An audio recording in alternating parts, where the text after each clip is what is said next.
Thanks so much for being here. This is our MeWe Awakening panel. The theme tonight is letting go, releasing what's no longer of service.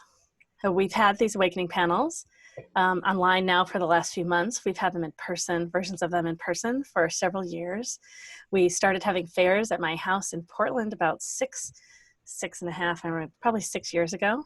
And we've had a lot of them live in Seattle, Portland, Salem, and Eugene. Everything is online right now, no surprise. And so we've had these events here too. So tonight we now have 5 of us on the panel. So I'll post our information again, tune it in just a few minutes. So we're going to go through and I'll introduce ourselves, share a bit about ourselves, and then we'll share about the theme. So let's all do about ourselves first, and then we'll come back and do the theme. And then we're available to answer your questions. It's free to be here, free to listen and learn from everything that's shared. And if you'd like to ask a question of the panel, it's just $15 and you'll get an answer from all 5 of us, most likely. Yeah, and so it's great value. So the answers from all 5 of us and all of our different perspectives. All right, let's see. So I think what else? Well, so I share. Well, and just all kinds of other events we have coming up too. A related event, we have a pop coaching panel on Monday. That's with my colleague in Australia. So we have coaches that are sharing advice instead of metaphysical practitioners. And then next week, Thursday, we have a fair. So there will be about 15 of us sharing our wisdom. And we're going to have the fair in a great new way. We're going to be in breakout rooms. And so you get to go from room to room as much as you want to and spend time with practitioners. So they might do sessions with you as a group. They might offer talks. They might simply share about their work. Like all kinds of things could happen. So we're experimenting and doing different things. Now I'm figuring out the technology. The technology is changing, all kinds of things. All righty. Well, back to tonight. Letting go, releasing what's no longer of service. So first you're going to learn about who the practitioners are here tonight. So we'll go through in each, you got like 3 minutes, 4 minutes, something like that. Go ahead and share about yourselves. Anything about your work is great. And yeah, we'll just all take turns. And I will be updating some of the information. All righty, who wants to go first? Totally up to you, whoever wants to go. Susie wants to go? Go ahead. Sure. Thanks, Lorelei. This was very exciting and just so impromptu, so I appreciate that. My name is Susie Parker Goins. I am with Blue Lightning Healing, and I am a channel, so that means divine comes through me and talks to you. So I encourage my clients to have a conversation with divine, whether it's with a spirit guide or with divine, or sometimes ancestors come through. And my goal is to help you establish a relationship with your guides so that you can work with them on your own. I am also an energy healer, Reiki master. I can do body scans and help identify where blockages are and how that relates to issues in your life. I love doing past life healing. That's one of my favorites. And what else? I also have podcasts at anchor.fm under the name of Blue Lightning Healing Meditations. This past week, I've been talking about life contracts and how you can change it if you want to. And Monday will be a meditation on that. Best way to contact me is through my email at susiepgoins@gmail.com. Thanks very much. Thanks, Susie. All right, who wants to go next? You're muted, Kendara. Hi, I'm Kendara Laurel, and I am delighted to be here. Some of the things I do are belief shifting, which is basically getting rid of beliefs that self-sabotage so that you can manifest, a lot of them starting in childhood.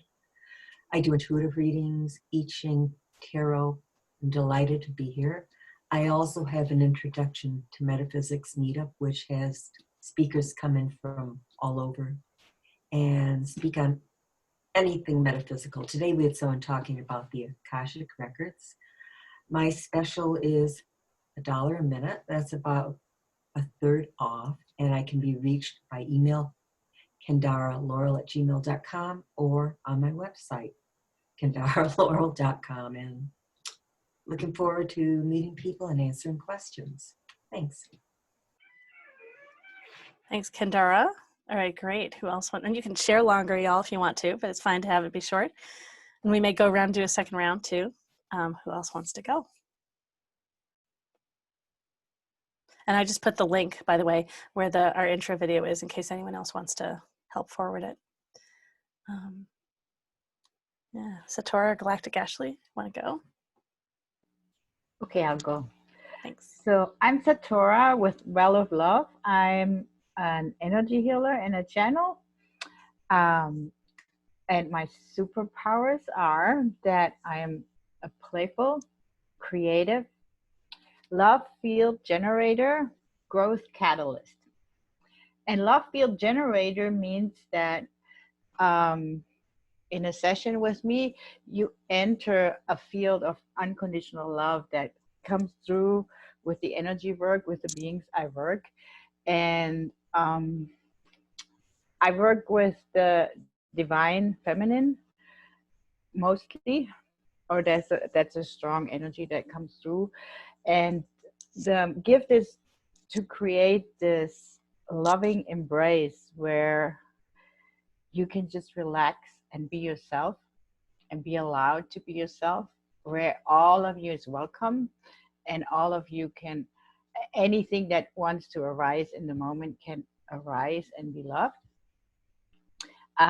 We help people who are sensitive, people who are in a crisis, who go through change, transformation, and transition. And that can be anything from an outer change to an inner change. And suddenly you feel stuck and you don't know what to do, and you know something needs to change in your life and you might not even know what, or there's a great loss in your life.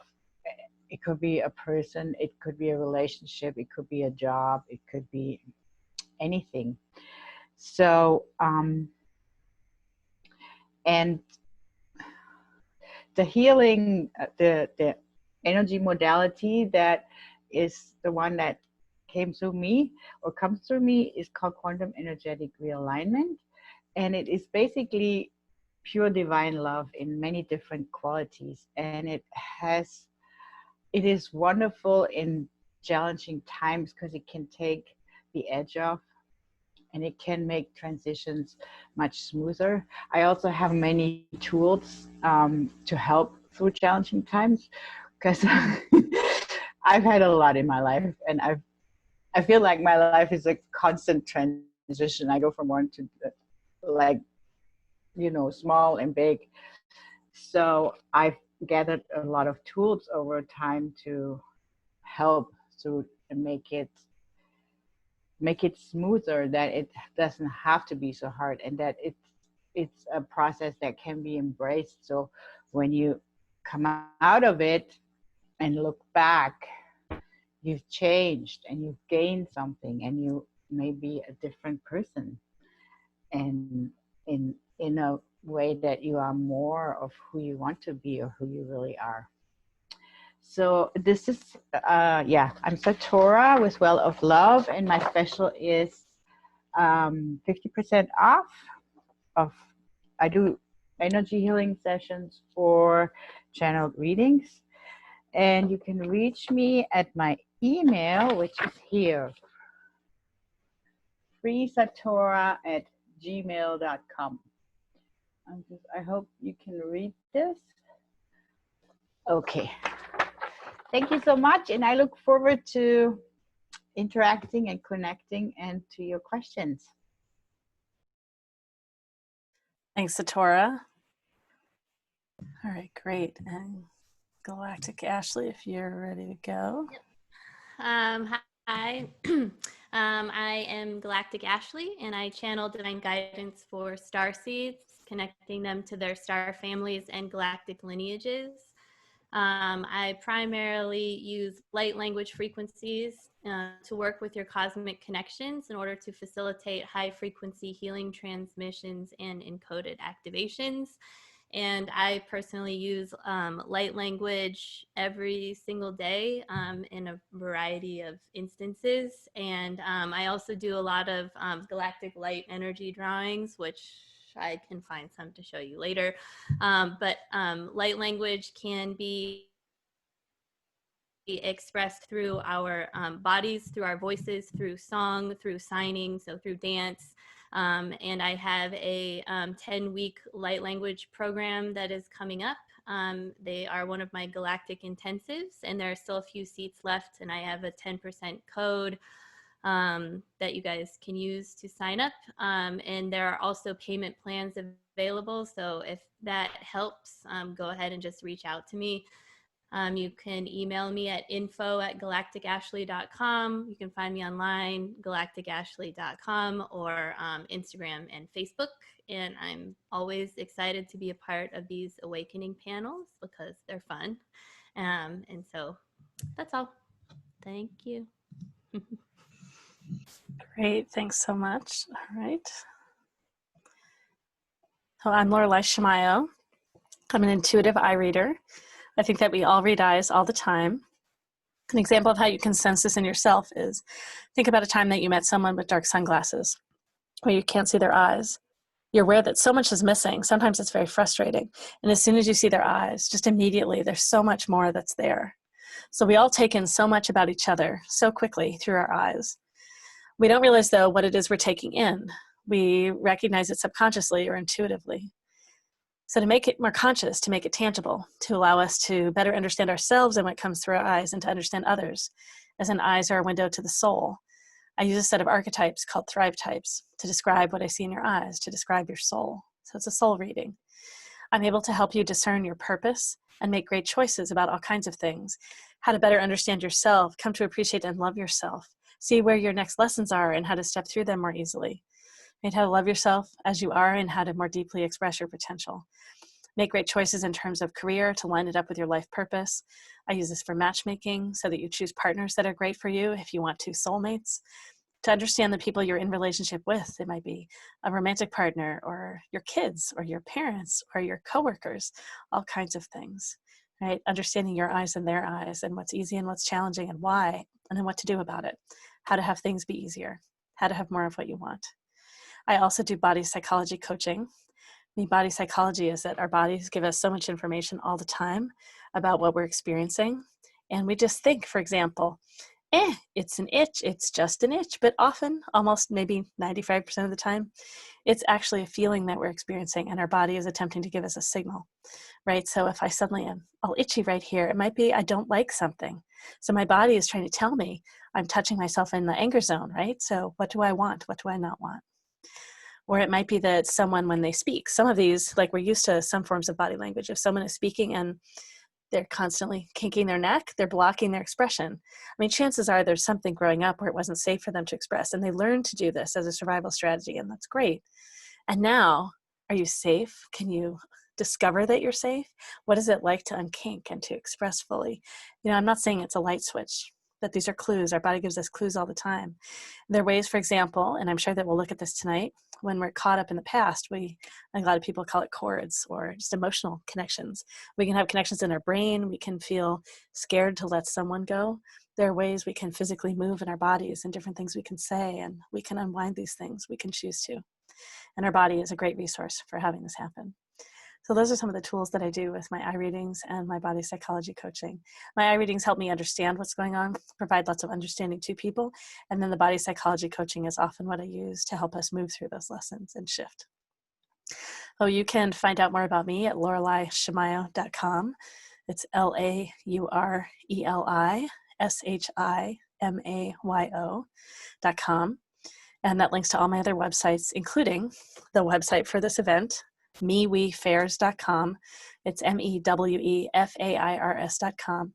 We have events when we're in person throughout the Northwest in 4 cities, and we also have events online. We've had metaphysical and wellness fairs online for about a year and a half, a little bit more than a year and a half at this point. And then these awakening panels have been online for the last few months. We previously were doing them in person. So excited that we're doing so much online now. We're connecting with so many of you from so many places. People just keep joining as we're going. Very exciting. Well, let's see. So you heard a bit from everybody. We'll probably allow you all to go back and share a little bit more because I know some of you shared more than others. So it's great to share more. And then I'm posting in the chat contact information for all of us, and we're all offering specials. If you're here at this event, you learn about us here at this event, you just know us and you've come to the event often, we'll offer our work at a discount. So for some of us, it's as much as half off. So it's a great deal to experiment with doing a session with us after you've been here. You may need to purchase it while you're here at the event or soon thereafter to get the special price, and you'll see it all in the chat. Yeah, some of us have discounts on trainings, all kinds of things. And so tonight, being here is free. You get to listen and learn from everything that's shared. And if you'd like to ask a question, you'll get answers probably from all 5 of us. It can be about the theme, and we're going to talk about the theme in a few minutes, or your question can be about anything. And I'm posting in the chat again right now. If you'd like to ask a question, it's $15. And an easy way to pay for me, an easy way, is if you pay on PayPal. I've got the link right there in the chat. If PayPal does not work for you, you prefer to not use it, there are other ways you can pay. I can give you how to contact me on Venmo. You can call me and I can put it in Square on my phone. There are lots of options. Oh yeah, and you can pay through Eventbrite. The Facebook event has it on the Eventbrite link, and that should be in the chat there too, the Facebook. Yeah, well that's like what's going on tonight. And so maybe let's check in and see if anyone has anything else they want to share about. I'm a little froggy today. Anyone else have anything else they want to share about what you do and your work? Just checking if any of you do. Okay, cool. So let's share a little about the theme, and maybe I'll read, what did we say in the event? Did we write something in the event? Yeah, so letting go, releasing what's no longer of service.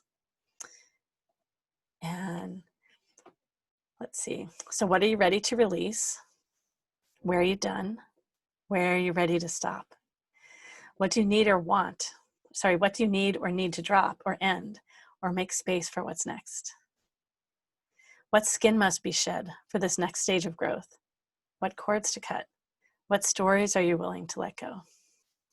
So each of us has a different perspective on the theme of letting go, releasing what's no longer of service.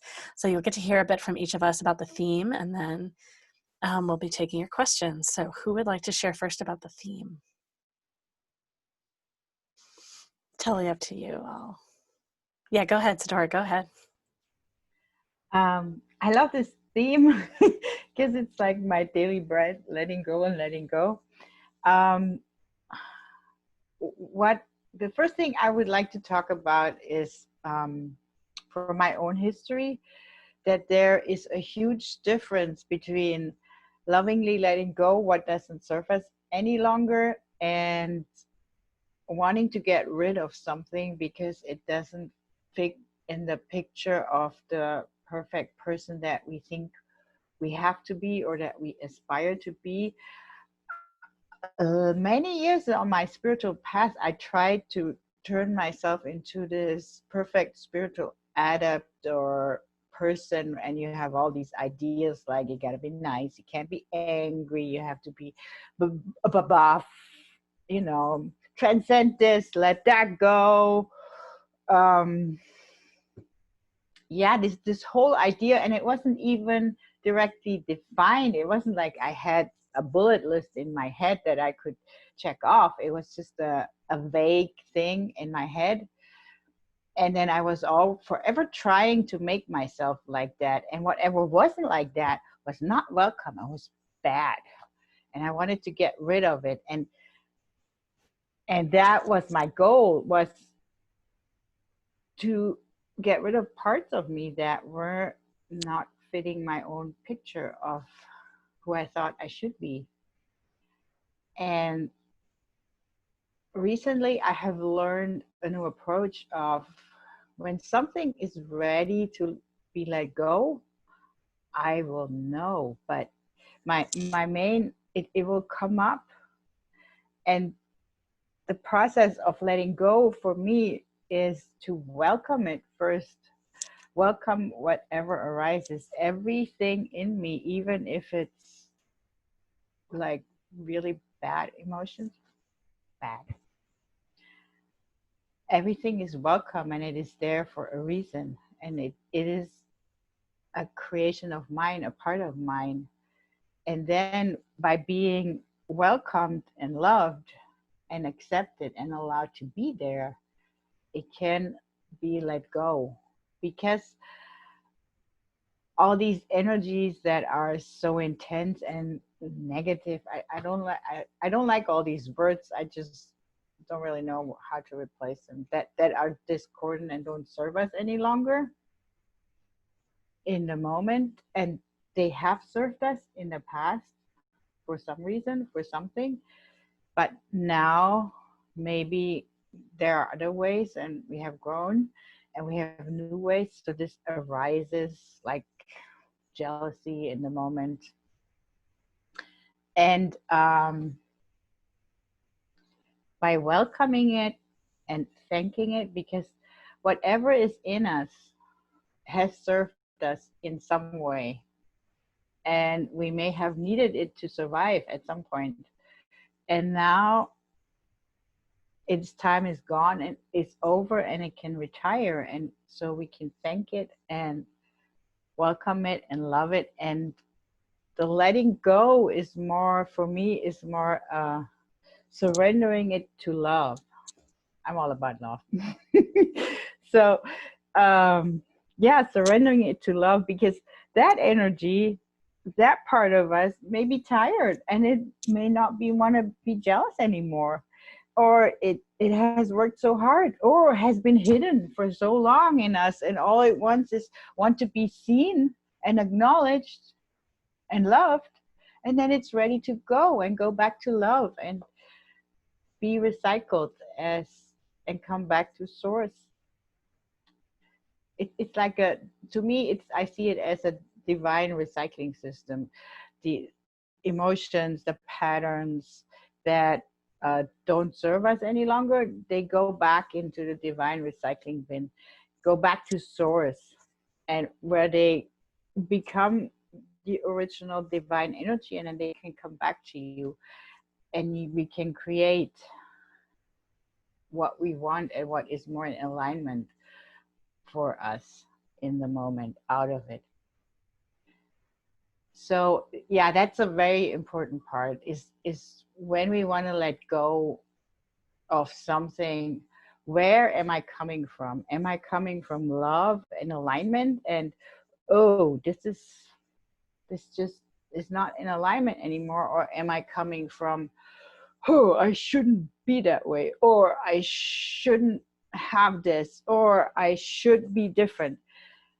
And that's when it gets really sticky, and we're actually hurting ourselves more than we're helping ourselves. So yeah, I have more to say on the theme, but I'll leave it at that for now. Thank you. That's great. Thank you so much, Satora. I totally love and agree with what you're sharing. Who else wants to go? Go ahead, Susie. Okay. Actually, I have found that this is a time, particularly the last several months, has been a time where the paradigm is needing to shift. And I remember back at the beginning of quarantine, we're all like jumping in and doing stuff, and there were all these trends going through. And part of it was decluttering, giving yourself that chance to clear out, because you're looking at what's in front of you and thinking, oh, I get to live in this space. So what am I going to let go of? And so releasing what no longer serves you happens on so many different levels. So at my house, we have an ongoing donation bin. So this is stuff, and we go through and we see it. And then during the course of my life, I've seen, oh, this hasn't served me, so I let go of it. Like there was one point in time when I was just angry all the time, and my kids approached me. My 3 kids actually said, Mom, we don't want to talk to you. You're angry all the time. So I had to go, oh, okay. So I was able to release that anger, because obviously it was affecting my relationships.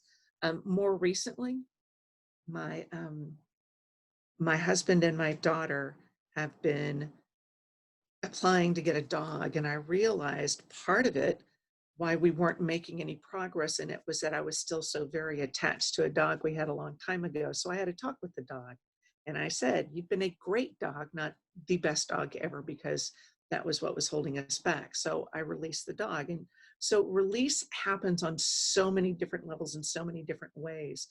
And as you release, I agree with Satora, where are you coming from? Are you coming from love, or are you just being petulant and throwing something across the room? When you come from a place of releasing with love, then you get to fill back in that what area you've cleared out, you fill it back in with love, or with the best outcome of whatever situation you're looking at.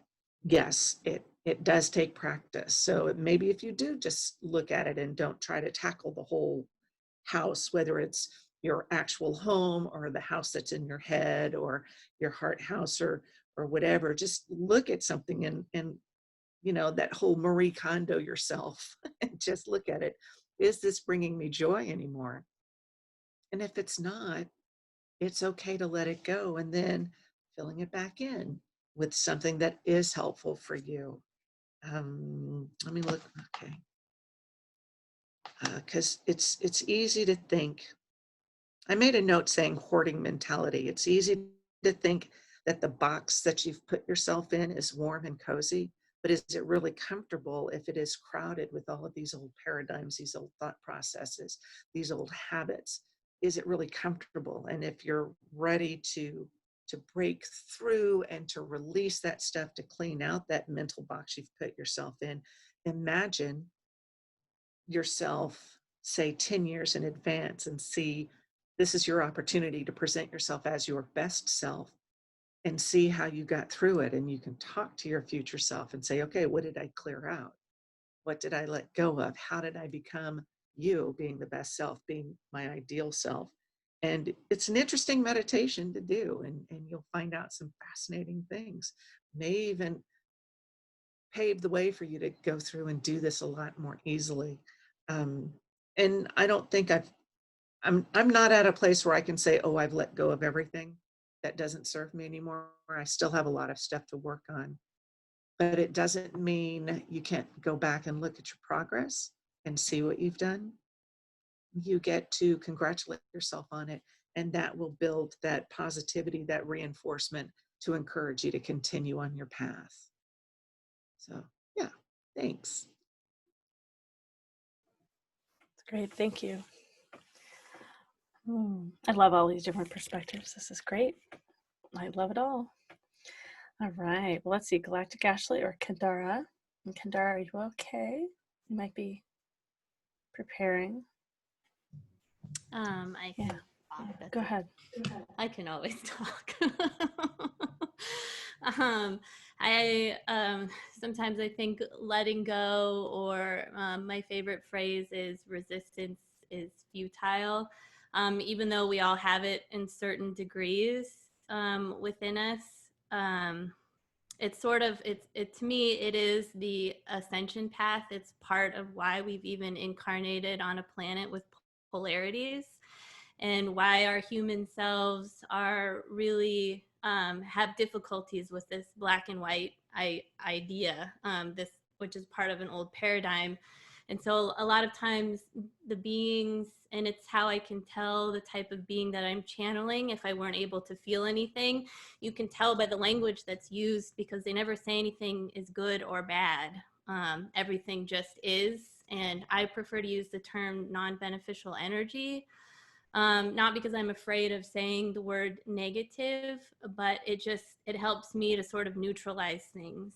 And for me, the most powerful that I've ever felt, or been, I'm going to say, allowed to have the experience because I asked for it, was I wanted to know what neutrality felt like.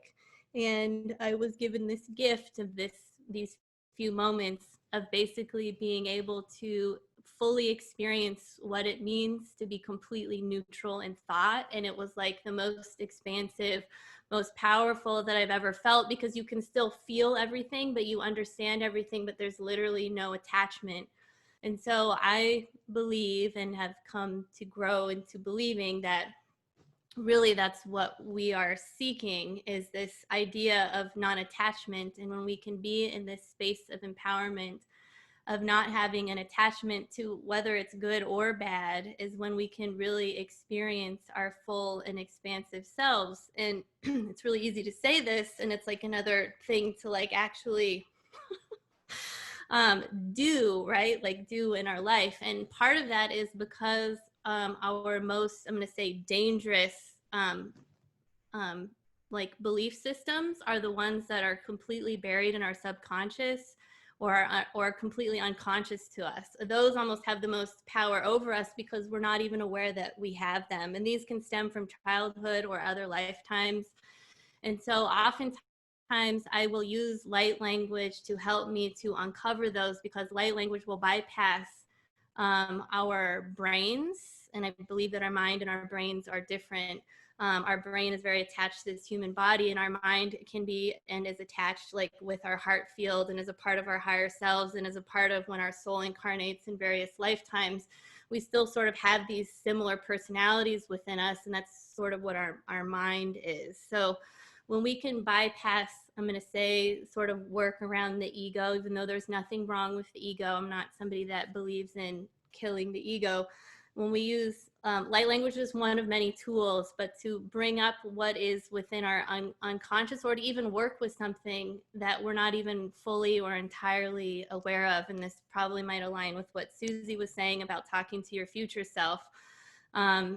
It's a way to use your heart field to sort of heal something within yourself, because really we're here to bring in these, we'll call them darker aspects, or these non-beneficial fragments of ourselves that really just need love and healing. And they're coming to us, not to scare us, but to show us that we have a shadow side, because we have all been the murderer and the quote unquote victim. And we have played both of those roles.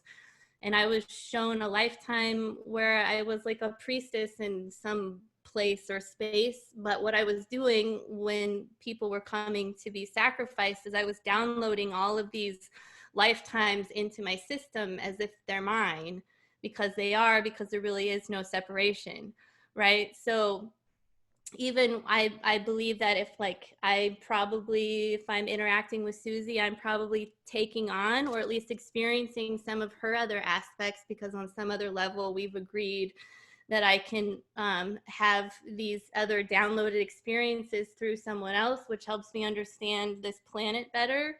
And so we're all sharing energy fields, as much as some of us try and shield things out.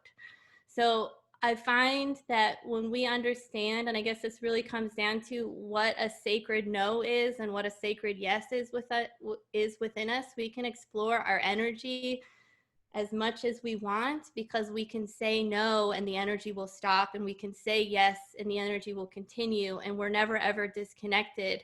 So as long as we are willing to look and willing to fully allow ourselves to experience ourselves, then we can start going through this process of letting go. And it's not so much letting go of what's bad, it's just that we've outgrown these belief systems that no longer serve us. We can let go of something that we're hanging on to tightly because it is so good, because we don't want to lose it. So it's just sort of about freeing ourselves from these expectations that we put on ourselves. And it's about letting go of who we thought we would or should be in order for us to actually become like who we actually are. Because in this sort of brain mind program body that we have on this planet, and with the veil and everything that's going on, like, we are so limited by thought, and yet our thoughts are this most powerful component of like who we think that we are. And so we are so much more than we ever will be able to understand.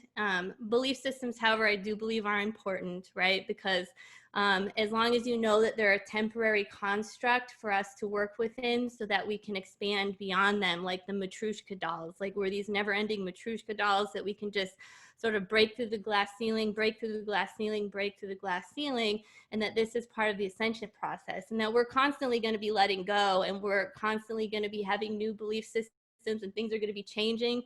And it's really an amazing journey if we can let ourselves explore everything that way, and to enjoy as much as possible this very odd physical experience and emotional one on this planet at this time. And there's a lot of things that are happening, and every single person that's here or watching this is really here for a purpose. And it may be just something that you're supposed to do to bring in some light. Maybe you're supposed to interact with someone else, and then it's just like this domino effect that goes on exponentially. And so letting go is like this multi-dimensional, it's almost like how we really integrate our multi-dimensional aspects and anchor them within our body. And this is part of the ascension process, is to sort of activate our light body so that it merges with our physical body.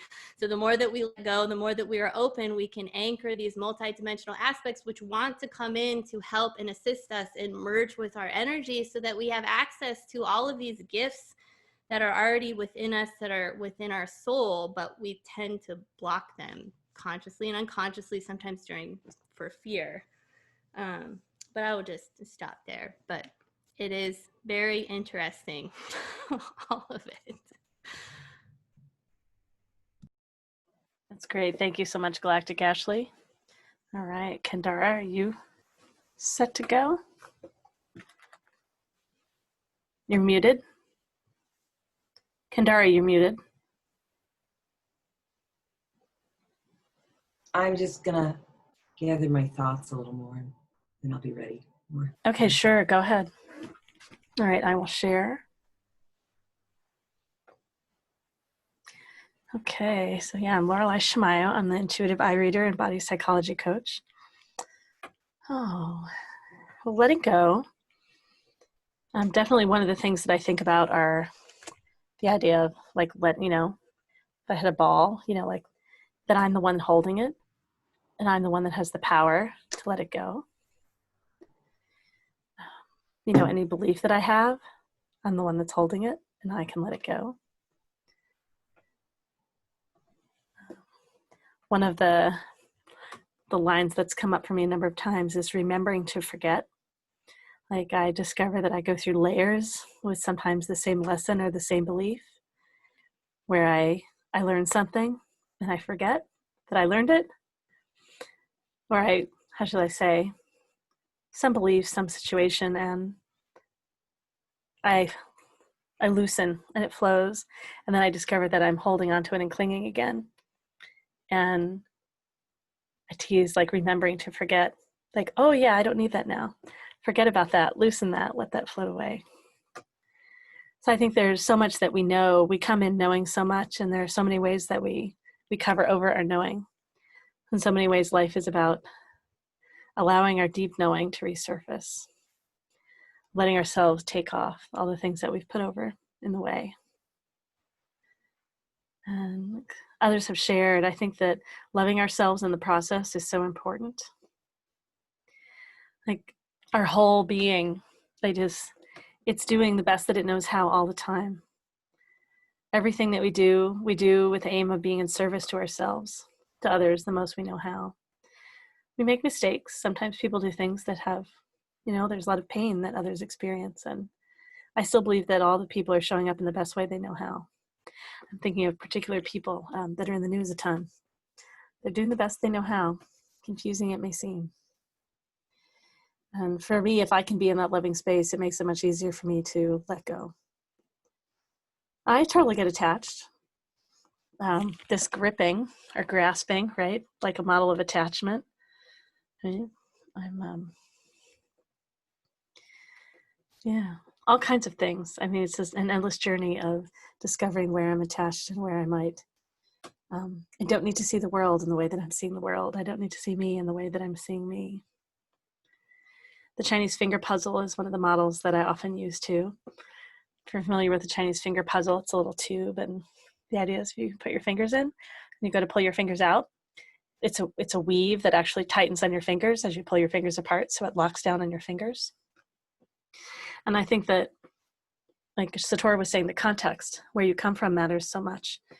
It turns out with the Chinese finger puzzle that if you attempt to get away, which is similar to getting rid of something you don't want, pushing it away, it tightens and you're stuck, right? I'm stuck.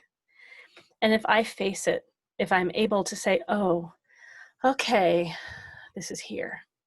And that usually is accompanied by breath for me. Okay, this is here, and I'm willing to face it, and I'm willing to lean into it.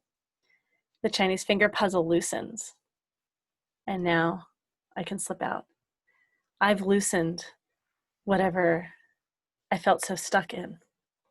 So by relaxing my body, right? When I'm stuck, when I'm attached, I'm tight, I'm not breathing well.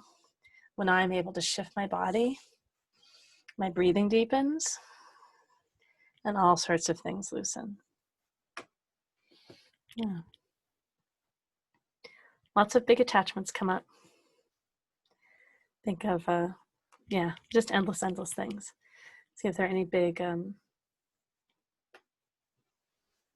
so unconscious commitments is a form of things we have an opportunity to loosen.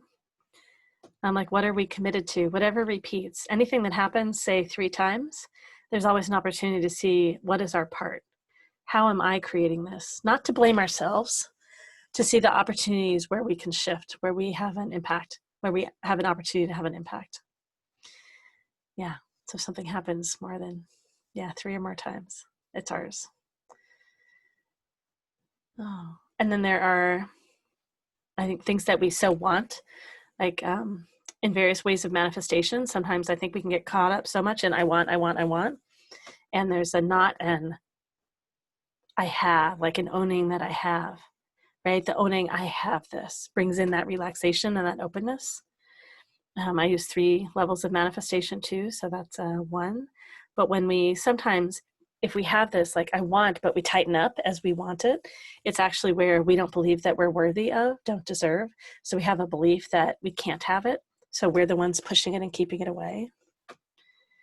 Again, not to blame ourselves and to look to see where we have an opportunity to shift something.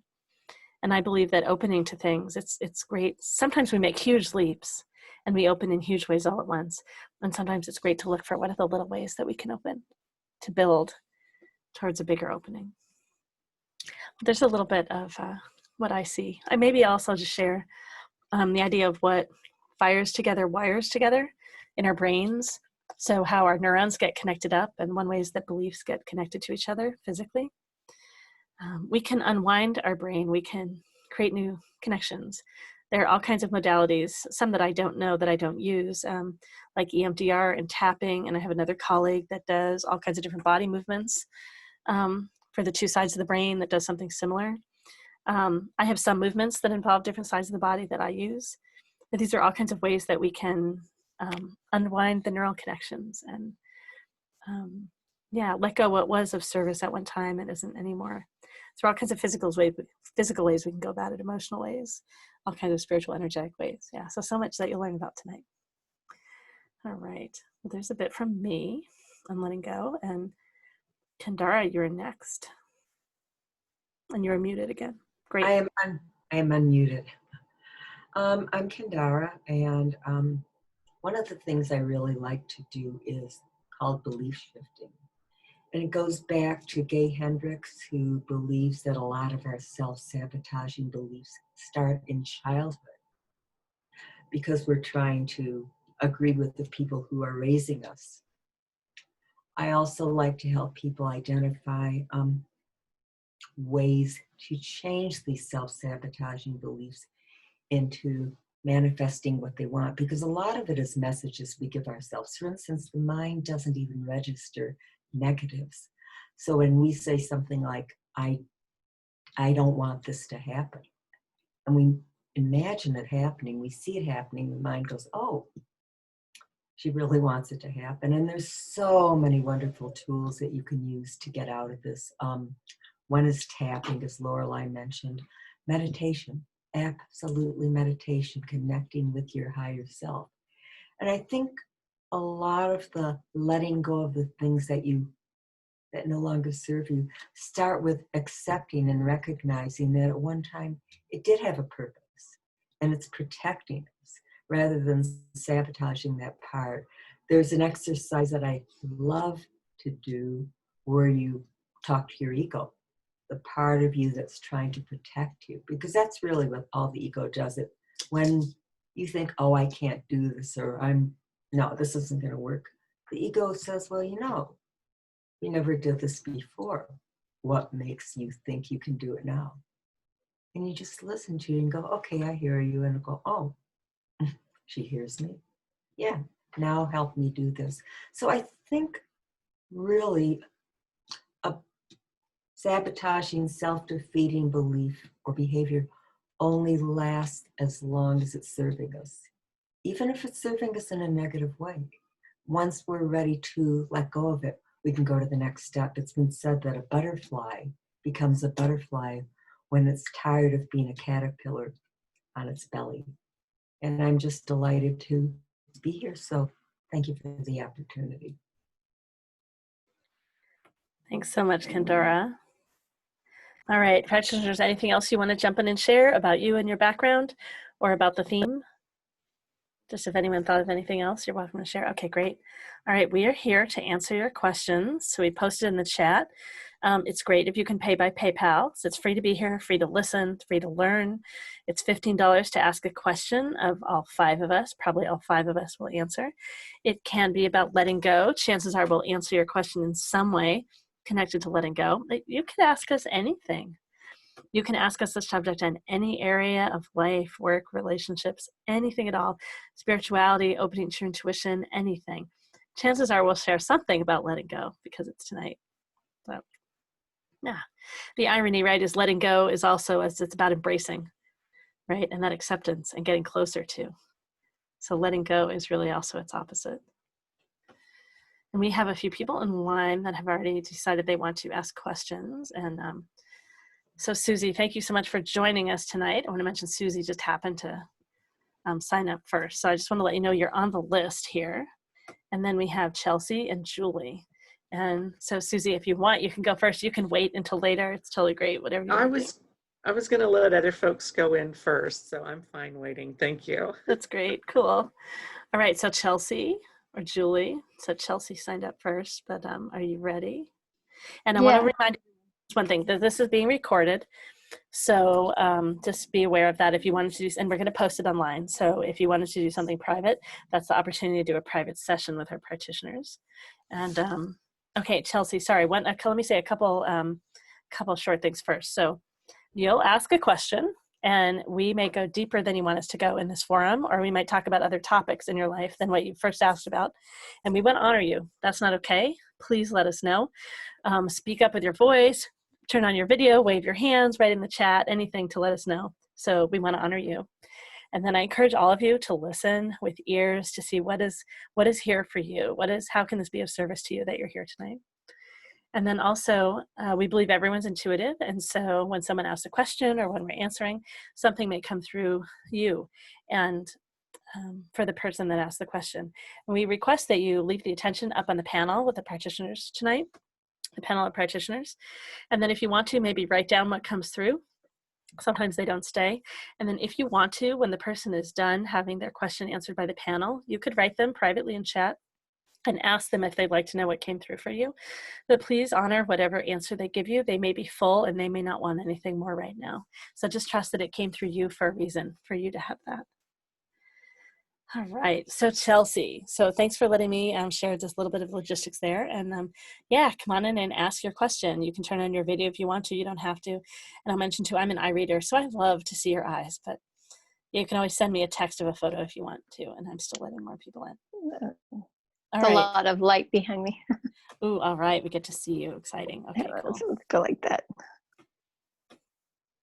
Hi, yeah, my name is Chelsea, and my question is that I'm vaguely aware that I was abused as a child, but it wouldn't be, my father was, he was one of the boys who was abused by a priest when he was a child, and he's aware of it. And I believe I was abused as well by him. And I'm having a hard time letting go.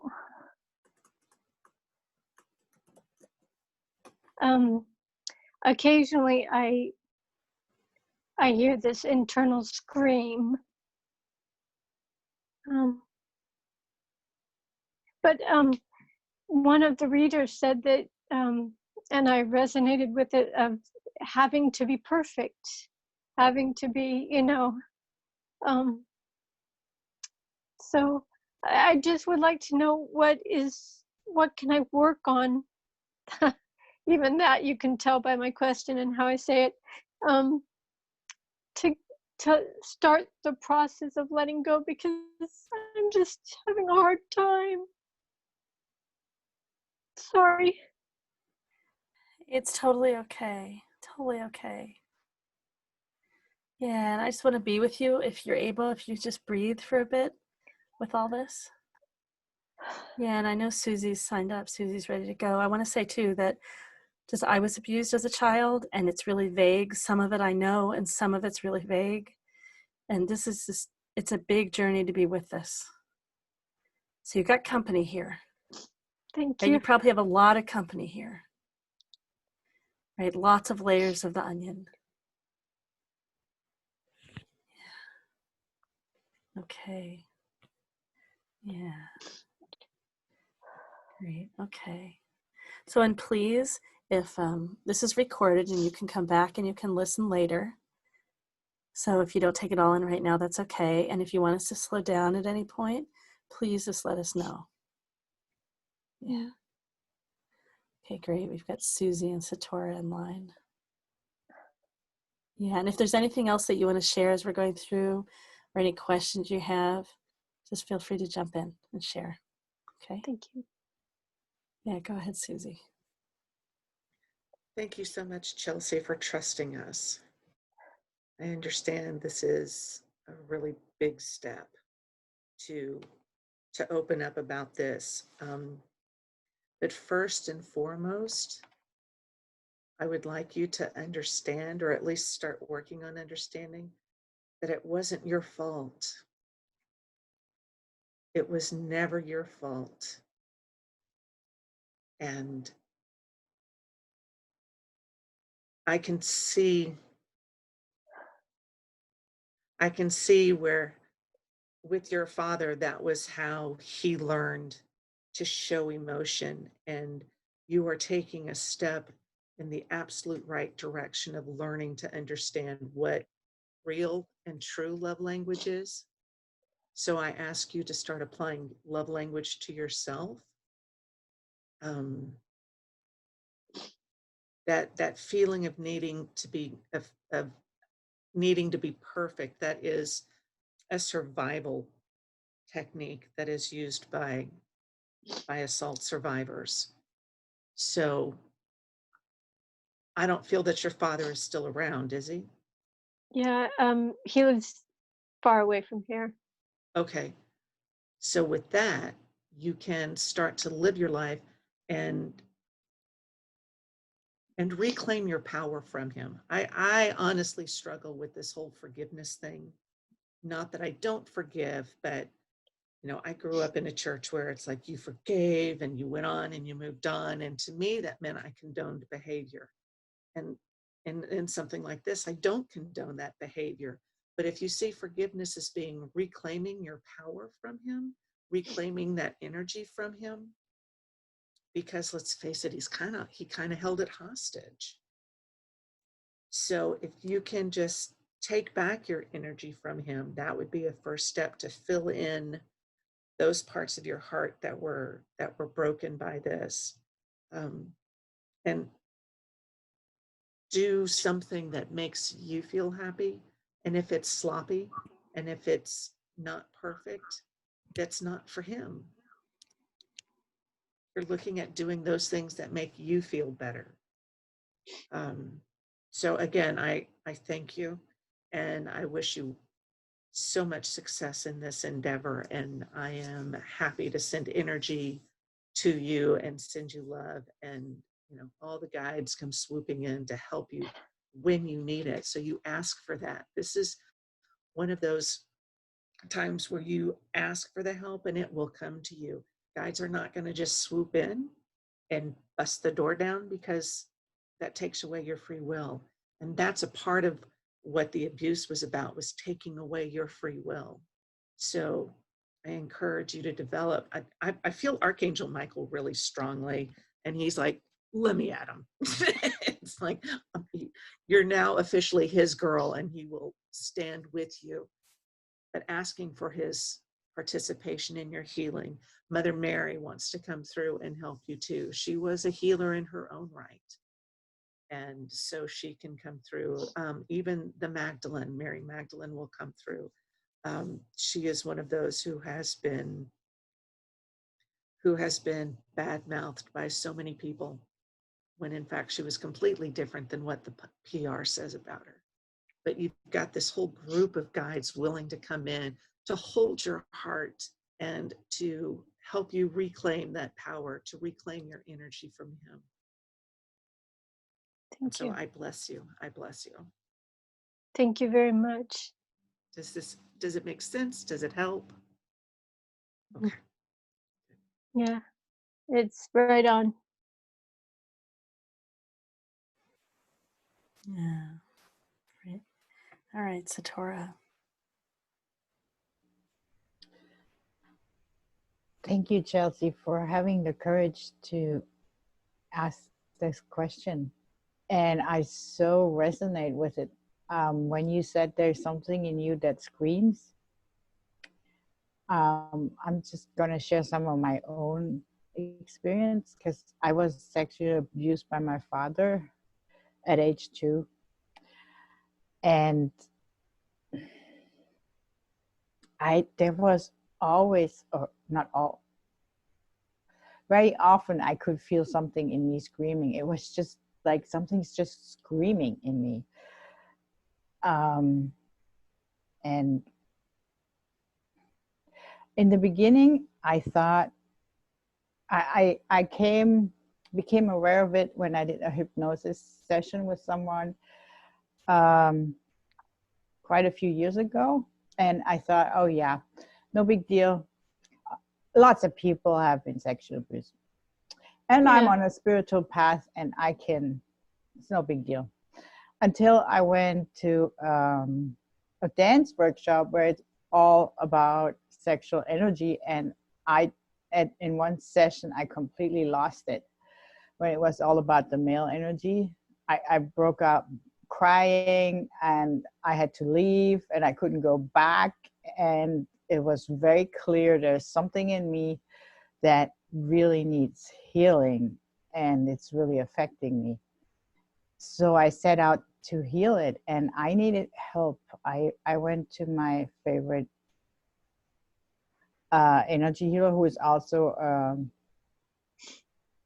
she's what's it called, counselor, a therapist also, and we directly targeted it and healed it. And after the first well, I don't know how far I am in the healing. It's to me, it feels like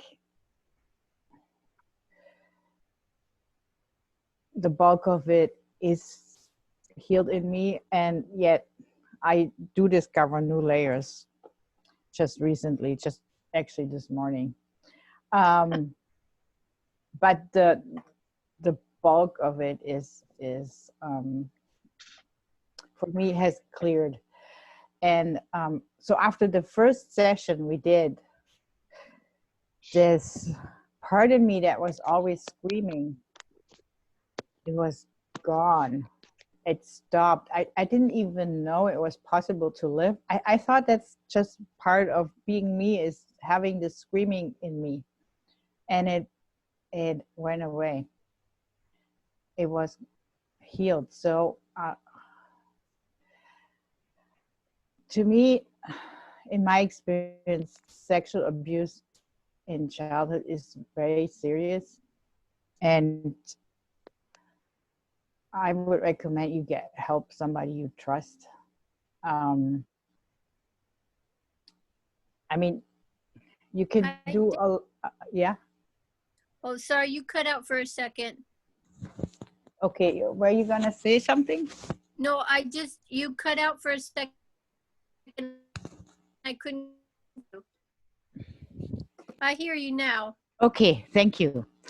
Yeah, so You were just saying to get help from someone that she trusts. I don't know if she heard that part. Oh, Yes. yeah, no, I didn't hear that. Yeah, to me it is something I found. I'm a person, I've done my own healing for a long time, and a lot of I was often in a position where I couldn't really afford help, so I did a lot myself. And being an energy healer, I can do a lot myself, but that one I really needed help with that one. Yeah. And so if you're in a position that you know someone, or that you have access to help, a therapist or an energy, whatever resonates with you, I would really recommend that. Okay. Besides all the self-loving, it's not that you need to let go and forgive. It's, to me, I mean, that is something that will happen in the process. Most important is to heal that in you that has been so wounded and violated. And I wouldn't worry about letting go and forgiving your father in the beginning as a first step. The most important is to love yourself and find help to heal that in yourself. And you are so worthy of that. It's your birthright to be healed and to be whole, and to live without this pain in you. Thank you for saying that, because I do always feel like I have to forgive him to heal. I think it might come in within the process, but you don't have to. You don't have to anything. Something really terrible has happened to you when you could not defend yourself and you were really innocent, and that needs to be healed first. And in that process, you may come to forgive your father, but that's not something that's required of you. And you may come to the point where this is something you see helps in your healing, but your healing is the most important. Forget about your father or about the idea of having to forgive and having to let go. This is serious stuff. I mean, it's in your brain, it's in your body, the healing comes first, really. And you deserve it. You worth it. And it's, as I said, I'm repeating myself now, it's your birthright. It's, yeah. So that's what. Thank Thank you. you. Thank you, Satora. Now Galactic Ashley's in line. Go ahead. Hi. So obviously, like everyone else, I'm sorry that you've had this experience. And I really mean that. I just, like Lorelai said, I think probably, maybe, apparently, and everyone on this panel has shared similar experiences. I have found that oftentimes we incarnate, so I'm not saying that you asked for this, right? But oftentimes we have these experiences so early on in life because it becomes a catalyst for us to be able to do our work much earlier, rather than having to have some kind of, not that every human must experience trauma, but for many empaths and for many healers and for many people, oftentimes we have to walk through these ascension gateways or through these experiences so that we can sort of understand that we're not victims, even though something did happen to you. And the worst part about what happened is that the person that is supposed to protect you was the perpetrator. And I believe that you have already done a fair amount of forgiveness by trying to understand where your father was coming from. So let's honor that for a minute, because that's huge, right? And I completely agree with Satora and what Susie have said about, so this is what the beings always say to me, is that love is for giving, but first you must give it to yourself. And so if you want to think about what forgiveness is, basically the end of the line, if somebody were to say, would you like vengeance on your father? And if you were to say, no, set him free, then you, in many ways, you've forgiven him, right? but because you're just developing, like, it doesn't really matter about him, it matters about me and what I'm going to do and how I'm going to transmute this experience. So as healers, and I'm really getting that from you, especially when Susie was talking about all of these divine feminine energies that she sees with Archangel Michael, that's a lot of blue energy, and that's a lot of throat energy for you to start claiming boundaries. And for you, because you had asked, part of your question was, what do I do? So great question. One of the things that you can do is start listening to your thoughts, because I bet you over 50% of your thoughts are not your own thoughts. And I bet you they are your father's if you actually listen to them, and that they're criticizing you. And what's happening is, and from my experience, is that there is a tape deck in our heads. And what happens is divine guidance is trying to come in, but we have all of these, like, I'm such an idiot, like for myself, I'm such an idiot. Why am I late? Why can't I get anywhere on time? What's wrong with me? What's my problem? Well, I remember my guides were coming in and they're like, if you judge, you will not know. And I want to know things, right? So I'm very driven by knowing things and getting information in. So I stopped being self-critical and having this thing just running in my head all the time, which was really, they were parental, I call them the archetypes, with the parent, the preacher, and the teacher, that are just running in your head, and they just chucked seeds in your garden when you were young because you didn't know. And then these plants are growing in your garden, but you didn't intend for them to be there. Right? So you have the power to go in and weed out those things and say, hey, I didn't plant this here. This is not my thought seed. These are not my thoughts. And you can clear this beautiful space in your head just by having awareness of thoughts and seeing what's critical, and just look at them, heal them, just let them go, just watch them go. And then you'll start to clear this space. And then all of a sudden, these other voices will come in. And I believe this will happen for you. All of a sudden, voices that talk to you completely differently, they will be your voices.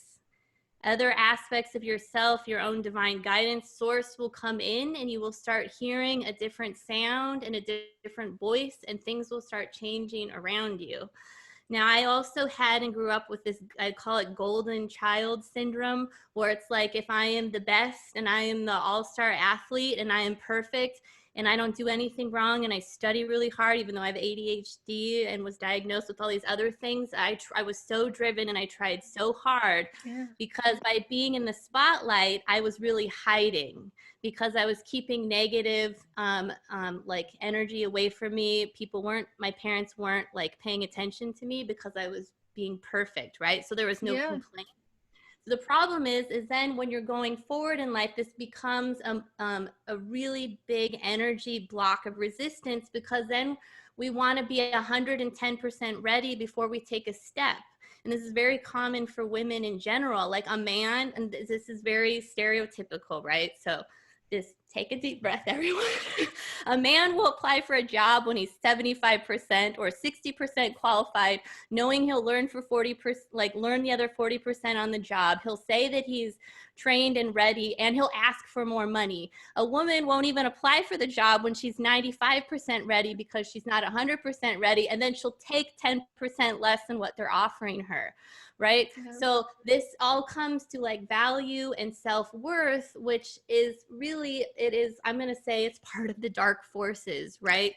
But really what's happening is your light is being squashed by you not feeling worthy. And who the hell would feel worthy like after having an experience like that? So there is a road ahead of you, and it's for you to go in and to find your worthiness, and and like find your divinity within you, and start looking at gifts that you have and not being critical, because that's so hard. And I really get it, because sometimes being self-critical can help if you're trying to like improve where you are, but right now, no criticism, right? And it's going to feel so backwards, right? Because it's going to feel so awkward to be loving to yourself, so awkward. Because there's this point where like I used to think that if I was mean to myself, that would motivate me, but then my energy field out vibrated that, and all of a sudden I found myself asking for I call it purity of motivation. And it's motivation to take inspired action from a state of being rather than motivation through negative forms or motivation in order to avoid a negative consequence. It's motivation to take inspirited action because it's something that you desire or something that you want to co-create within you, that you want to experience, that you want to manifest because you've claimed your sovereignty and you're working on claiming your sovereignty. So another thing that you can do is before you go to bed, you can say, I want to release and let go of any energy that I have consciously or unconsciously taken, or power that I've taken from another person. And I call back all of the power that I have unconsciously or consciously given away during my day, during all of lifetimes, all space and time. And I ask that it be returned to me, lifted and enlightened, healed and forgiven, or find your own words. And that whatever power that you've consciously or unconsciously taking, that it's returned healed to that person. So these all seem like really small things, but these are the little steps that you can do that will really, like, they will add up over time. And then the other thing is that don't worry about having access to the exact moments of everything, of reliving all of the trauma. And I used to be one of those people, like, I want to know everything that happened and when it happened, and I want to watch it, and I want to see what's going on, but I didn't get to do that. And it was really frustrating because I went into a deep trance state and I had a channeling partner with me, and I knew something was happening, but I couldn't see it. And all I saw were all of these beings around me. And so for me, it was like I was never alone, even though these things were happening, right? So we all have our experiences, but what we need to know is that our physical body and our cellular structure has these experiences downloaded within us, and they will come up for healing. And it will not happen most likely in the way that you expect it to happen. But if you are open to healing, what will happen is something may trigger it, and it may be at a dance class, or it may be somewhere else, or a Kundalini type experience. Because when you mention the screaming, I'm just like, oh man, you're probably going to have a solar plex activation that's going to like really help give you some power. And then that might help stabilize a lower chakra one. But like for me, I had an experience where my legs broke out and they were pussy and super disgusting. And I knew it was going to be fine, but it had to do with a lawsuit from a knee surgery and something else. But when I asked about it, there were so many energies from childhood, all lower chakra energies that were aligned with this. And it was all purifying out of my body through my legs. So you will heal. Like, and it will happen in increments in the way that you can handle it when you can handle it. So if there's any letting go, it's letting go of the way that you expect it to happen, and just and be open to the fact that you will heal, that not to worry about forgiving your father because you've already done a wonderful job of that by understanding where he's coming from, but just giving the love to yourself, because the love is forgiving to yourself, and honoring your journey.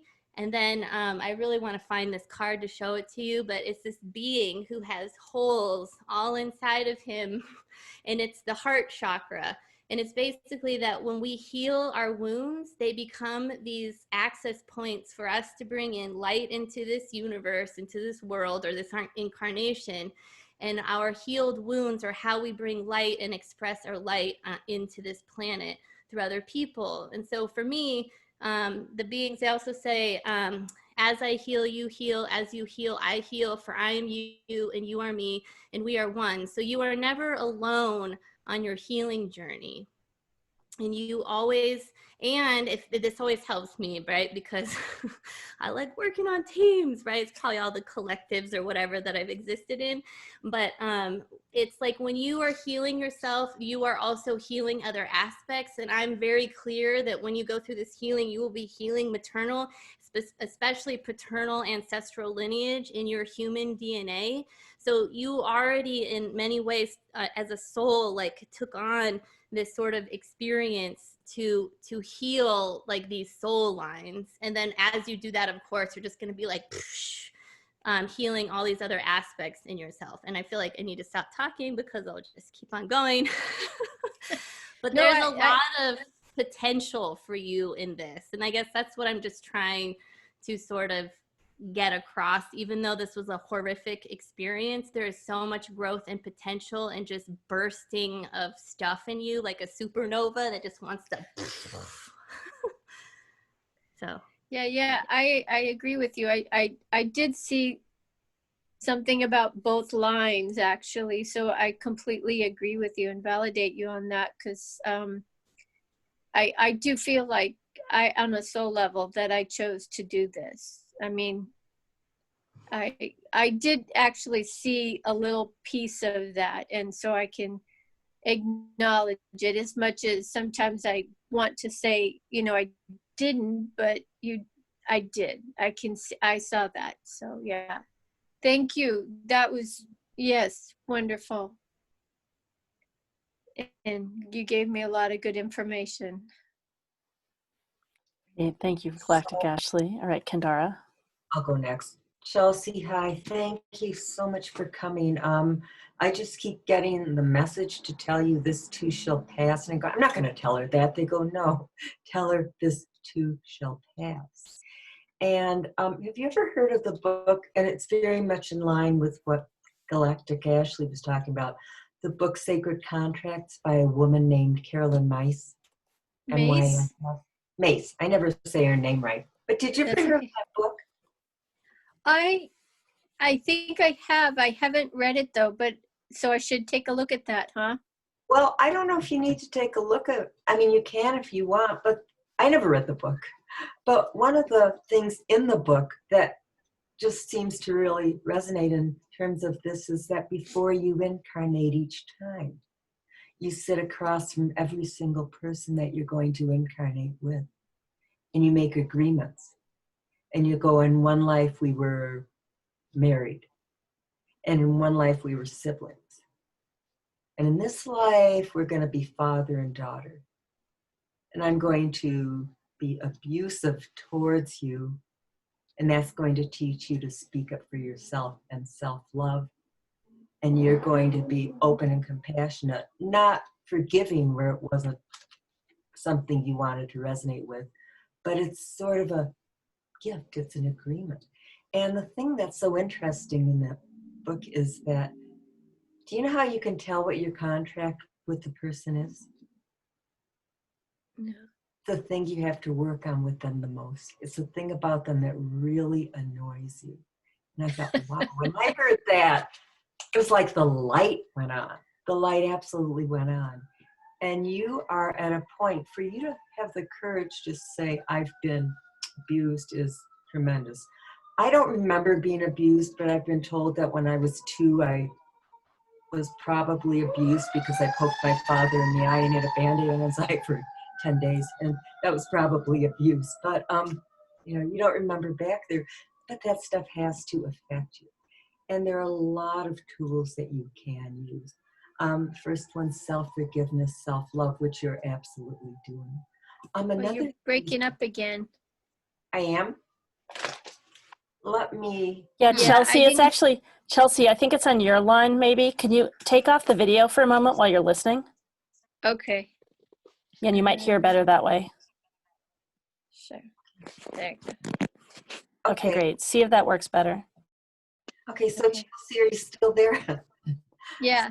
The exercise is called the Blue Room. And are you familiar with the color cobalt blue? Oh yeah, it's my favorite. Oh, perfect then.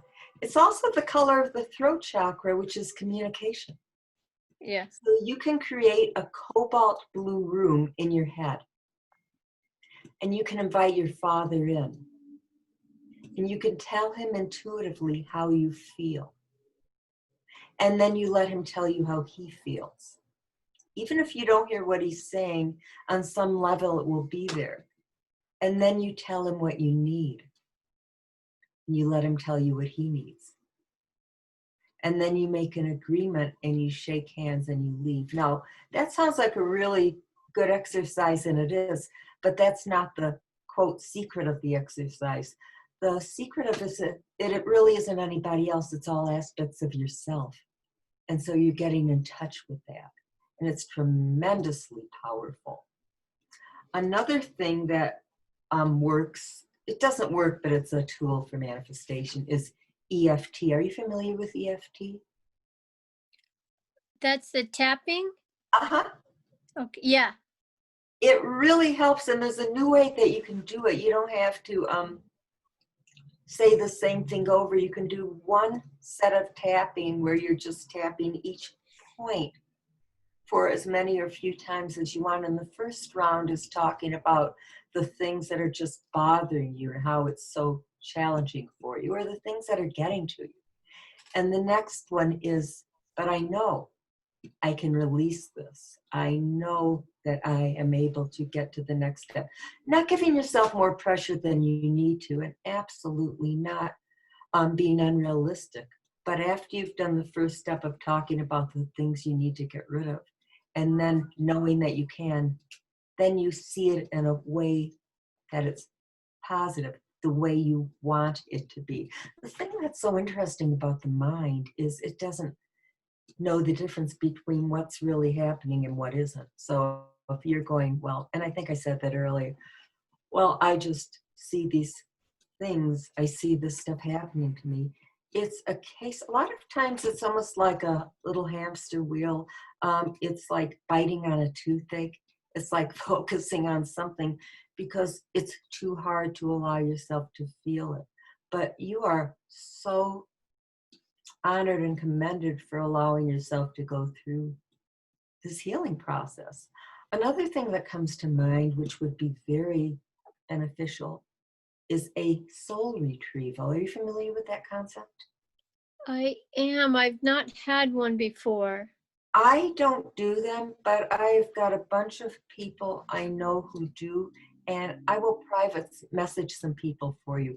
I've had 5 of them, all for different things. And basically, it's just going back to a spot where something happened to disempower you. And there's a feeling just coming that this isn't just this lifetime. It very easily happened in another life. And you just need to say to the person who's doing the soul retrieval, this is what I'm going through. And they can go right to that spot and bring the pieces back. The main thing is to realize that you're so loved and you're really in a good place of empowering yourself. And you can forgive, but only release those parts that you're ready to forgive, because as you do that, it gives you more room for self-love. And as you have the self-love, then it all falls into place for you. So I hope this has been a little bit helpful for you. It's an honor to talk to you, so thank you for letting me do it. Yes, thank you very much for all this information. It is helpful, especially that blue room. I'll try that. And soul retrieval and tapping. Good, and I will send you some names of people, so thank you. Yeah, Thank and you. Galactic Ashley mentioned that Susie does soul retrieval. Susie, do you want to say a little bit about what that is? Oh, okay. I don't call it that. So thank you, Galactic Ashley. I was like, oh yeah. So what that is that it's part of past life. It's part of a regression technique that you can do where somebody puts you into a deep state of relaxation, and with the understanding that you are to observe it and not experience it again. So if I was to do it with you, I would have you looking at it as if it was on a screen, so you could go back to that time and look at it, and then you can talk to that inner part of yourself, that inner child, and then take care of that inner child so that you can reclaim it and it can grow up, and you can get part of the meditation would be, here's the inner child, this is what you went through, and look where I'm at now, and so you are safe, and to reassure that part of your soul that you will get through with it. And if it goes beyond into a previous life, then you can work on that too through guided meditations and stuff like that. Did that make sense? It kind of caught me off guard. Yeah, yes. Okay. And I actually I'm about to upload some podcasts about past life and then have an associated meditation with it.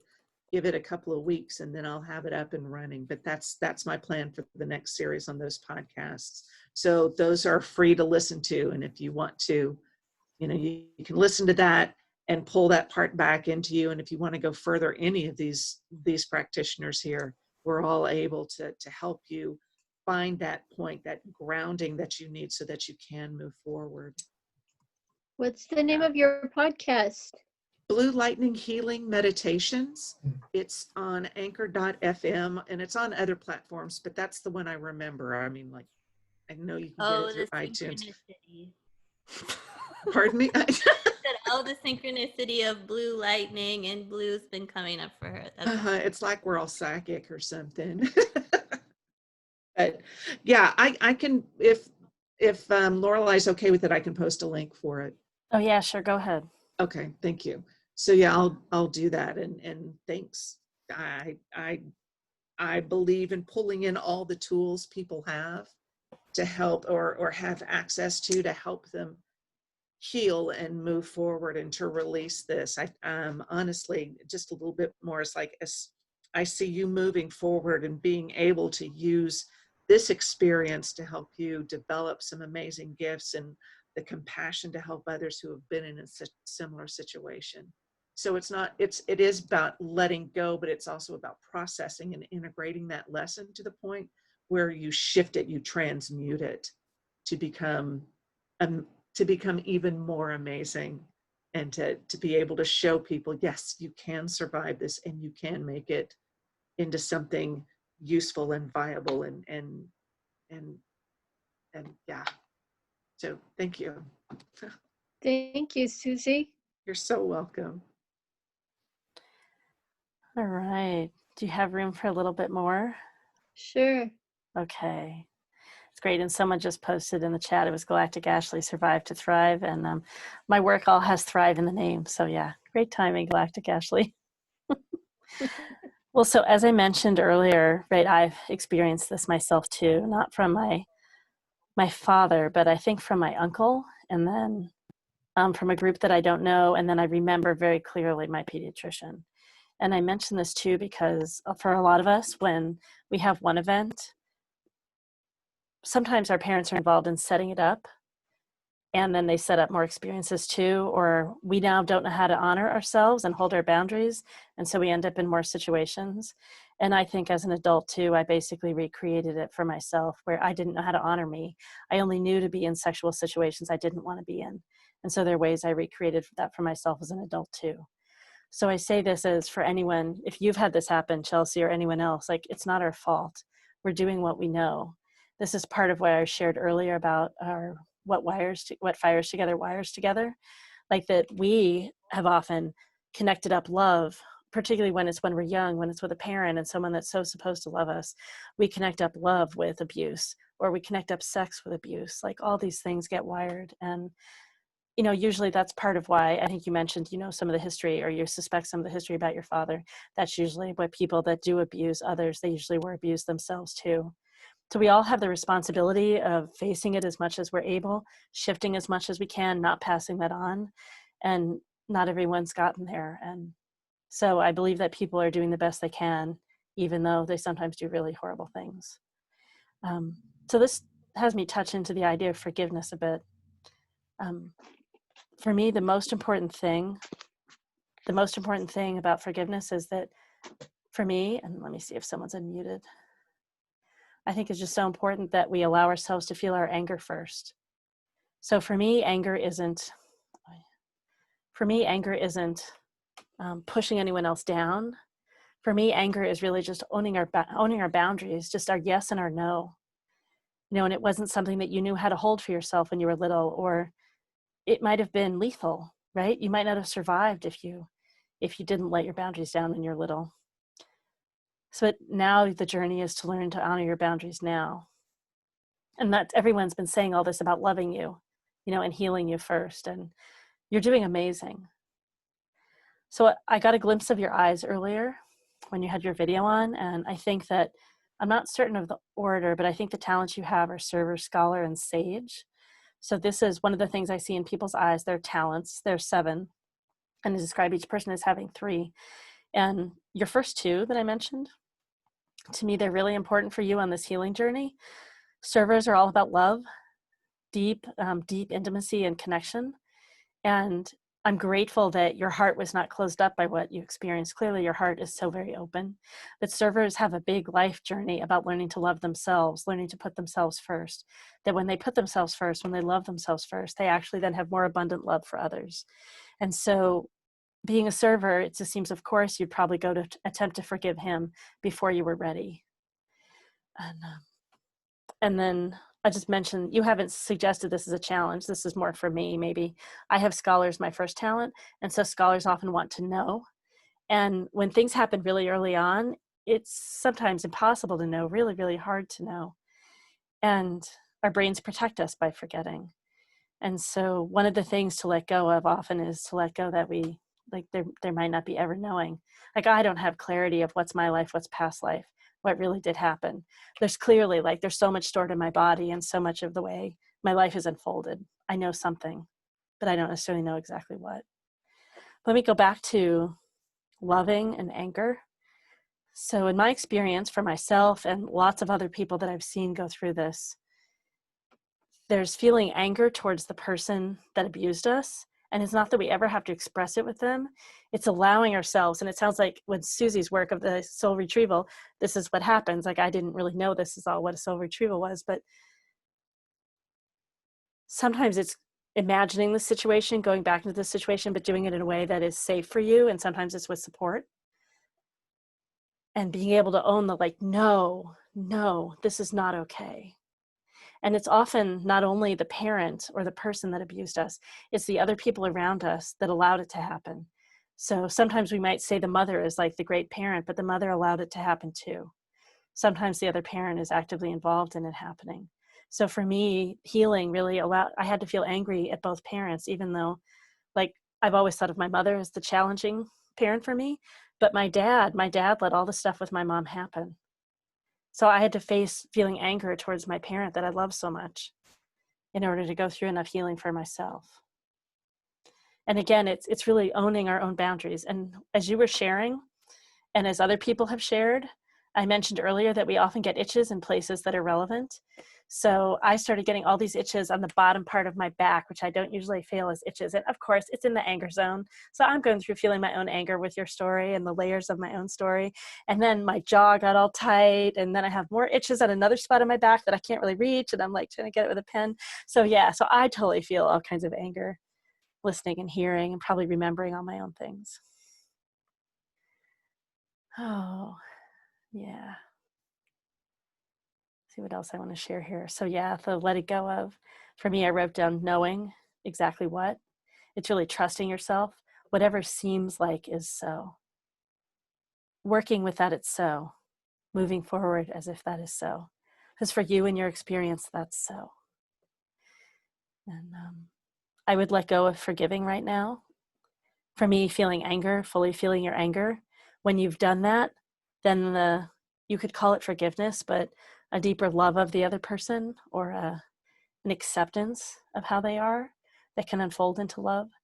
To me, that's more available than in an honest way. And I also, you said letting go in the beginning. What words did you use? You said something in the beginning, but you didn't say exactly what it was for you. So I know I have a question about that after all this, but I also wrote down letting go of healing. In my experience so far, and I've only grown as much as I've grown, there is no 100% perfect in healing. Someone else said something about perfect, and someone else said something about perfect. And you don't have to completely heal. Healing is a journey, not a destination. And loving yourself wherever you are in your journey. And being with other people that are loving and accepting of you wherever you are on your journey, for me, it's all really important. And you come across as very loving right now. You're clearly very open. Like, none of this has shut you down. And I get you've had whatever's been here. And I guess for me, the screaming inside that you felt, that's the anger.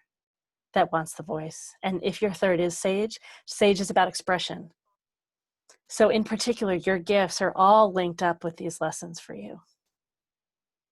Yeah. Chelsea, is there anything that you want to share just before I say any more? No, you guys have been wonderful, and to just hear that and to give me permission to, to see me, I think is the other thing is, thank you. I feel lots of love for you, for what you've shared, what you've done today. I'm hopeful that it's of service to so many people as well. I hope so as well. I think you get to the point where you carry it and you don't want to carry it anymore. So letting go, when I saw this title, I said, I need to go to this because I need to let go. I'm trying to do it perfectly, and that doesn't work. I want to be at the end and be done, but you're right. It needs to be what it is and allow myself to be who I am, because when I was abused, I wasn't allowed to be who I was, and I've become my own abuser by not letting me be who I am, which is imperfect. And we're all imperfect. So, but when you want to be perfect because you want things to be better, and you don't want to be in that bad situation, so you end up chasing your tail. You know, I do. So I agree. We're perfectly imperfect. Yeah. Galactic Ashley. Yeah. So it's knowing in each moment you've done the best you've known how, even in those moments when you've been hard on you. So it's being loving of you in each moment. Yeah.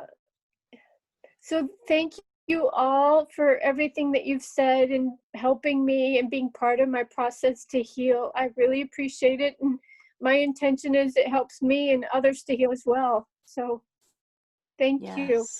You're welcome. Thank you so much, Chelsea. Yeah. And if you can't find the recording when I repost it, if you want to watch it, please reach out to me and I'll get it to you. Yeah. Okay. Thank you. You're welcome. Yeah. Thank you so much for crying with us too and letting yourself feel so deeply. That's healing. So thank you for healing with us. All right. We've got a few more people in line. We've got Julie and then Marianella. And I'll go see if there's anyone else. All right. Oh, I know. I just want to move a little bit, just kind of wiggle a little bit. That's right. My neck was getting stiff before too. It's another sign of my anger. And wiggle my jaw. Whew. Yeah. All right. Julie, you are next. Hi there. Can you hear me? Yes, we can. Okay, thank you. I'm kind of fading. It's been a day I've been listening to psychic fair stuff all day long. So I'm a little, so I'm glad there's a replay because I will probably need that. Yeah, there's a replay. There's a reason we do this. I'm kind of burnt out at the moment, honestly. So,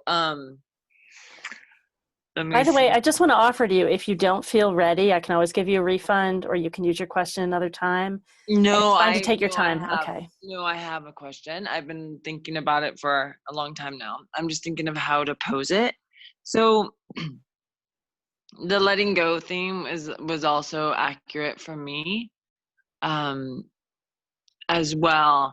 And I was just thinking about the different layers of it, of letting go. So I had a relationship end very, what's the word? Like very quickly. He's kind of just silenced me out, and it's been incredibly painful for me. And more, not that the relationship is over in that sense, more that I just never got to say goodbye. And somebody said to me today, it's more about too that I didn't get to control it. And I've learned recently that I'm codependent, and controlling is a big part of me. And that's part of it. I didn't get to control how it's ended, but it's been tearing me apart, and I've not been sure of kind of how. I live on a small island, and so if I leave my house, I take the risk of seeing him. And so I have mostly lived in my bedroom. I was off island a week ago for 3 weeks, and I was completely a different person. So I guess my question is like, how like can I let go of this trauma? And part of the belief is like, the story that I tell is like, I feel like I don't exist to him, and that it was almost as if our relationship didn't exist because of how quickly. And I lived with him for 18 months, and for me this is kind of the most intense relationship I've had. Very unhealthy. And so I guess that's one question, but also within that, the threads of like, how do I let go of the fear and the shame? Like, how do I let go and move on so that I can actually, like, I think I need to move off the island, but I'd like to make peace and be able to live my life and not live in this fear of being here. So I guess that's my question is all encompassing of kind of that, and I guess letting go of like the shame, the fear, playing a victim. I feel like, and like how to forgive. I also know that the wound is not so much with him, that it is with my father in some ways. And I recently just had an interaction with my father. I recently discovered that I was emotionally neglected, and my father recently, we were together for a couple of days, and I shared some big stuff from my childhood about how it affected me, and he just glossed over it. I want to jump in. Acknowledge me. I want to just jump in because I've been having this big hit about something, and so I was wondering if you looked at narcissism and if your father was a narcissist, and this ex is a narcissist. I wouldn't consider my dad a narcissist at all, no. But my ex definitely had narcissistic tendencies, but he was not a full-on narcissist. Yeah. He's actually an empath as well, and is psychic as well. My ex is. Yeah, I see it as a continuum. And just, have you ever experienced your father apologize and really, really mean it? I don't know if he's really like, I'd have to think about that. I don't know if he's ever really apologized for anything. To anyone. It doesn't even have to be to you. Well, his famous line is kind of like, well, at least I tried. Kind of thing. Yeah. So I know I interrupted you in the middle of your story, but my guess is that there's narcissistic continuum that's here. And and it's probably in your father, and it's in this partner. We often choose partners that repeat our patterns, just like with abuse. This is a form of abuse. But it's what we know of love. Mm-hmm. Yeah. And this was extreme. You can go ahead and share more of your story. Other partners were nicer. Yeah. That I think I'm mostly done. But I did just want to jump in. What has affected me is recently that whole thing with my father, and I guess kind of letting go of those stories, and some of the stories I guess I have about myself, like, like there's something wrong with me, or people don't like me, or I can't have friends. I've been having issues with essentially all friendships in my life, and I'm actually letting go of a lot of things right now. So I guess I'm really just wanting to know how to let go of where I'm at the moment, and so I can move on. Somebody told me today that I'm holding on to him as a way to keep kind of small and to not move on in my life, because if I focus on him all the time, because there's still that story of like, I don't get it. What happened? Like, what the hell happened? Was it somebody else? Like, it's just, even for him, the behavior makes no flipping sense. Do you know what gaslighting is? I do. Yeah, so what happens though is that I sometimes, do. I guess I'm going to go first, folks. So gaslighting can be, so I think of narcissism as a continuum, right? And Satora's next. I see it as a continuum, right? There's some that are way off over on this side, and there's a big slippery slope. And you can have people in the spiritual community and the conscious community that are on this continuum, and they can seem very conscious a lot of the time. They can be very conscious a lot of the time, and something triggers them, and just wham, they're right back in the narcissism. So you actually can have these together. I know personally people where this is so.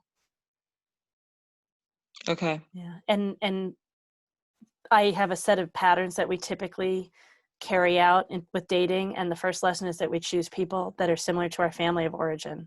Mm-hmm. Right. So it can be with the patterns in the eyes, and this ex may have had the same patterns in his eyes too, but the emotional patterns and the psychological patterns, it's incredibly common.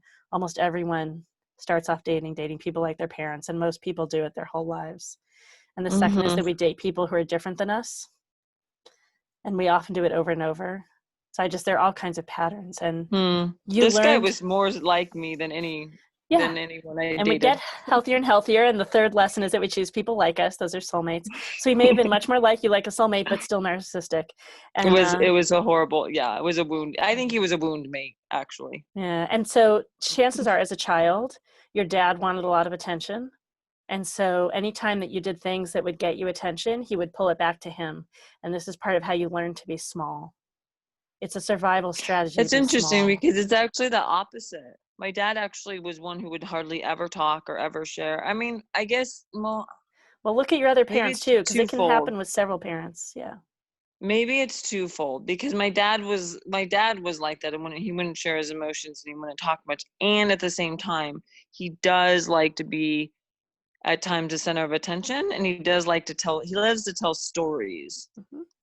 And he may have the trait that talks and tells stories, but this also would fit some of the pattern of your ex, in that sometimes it showed up and sometimes it didn't.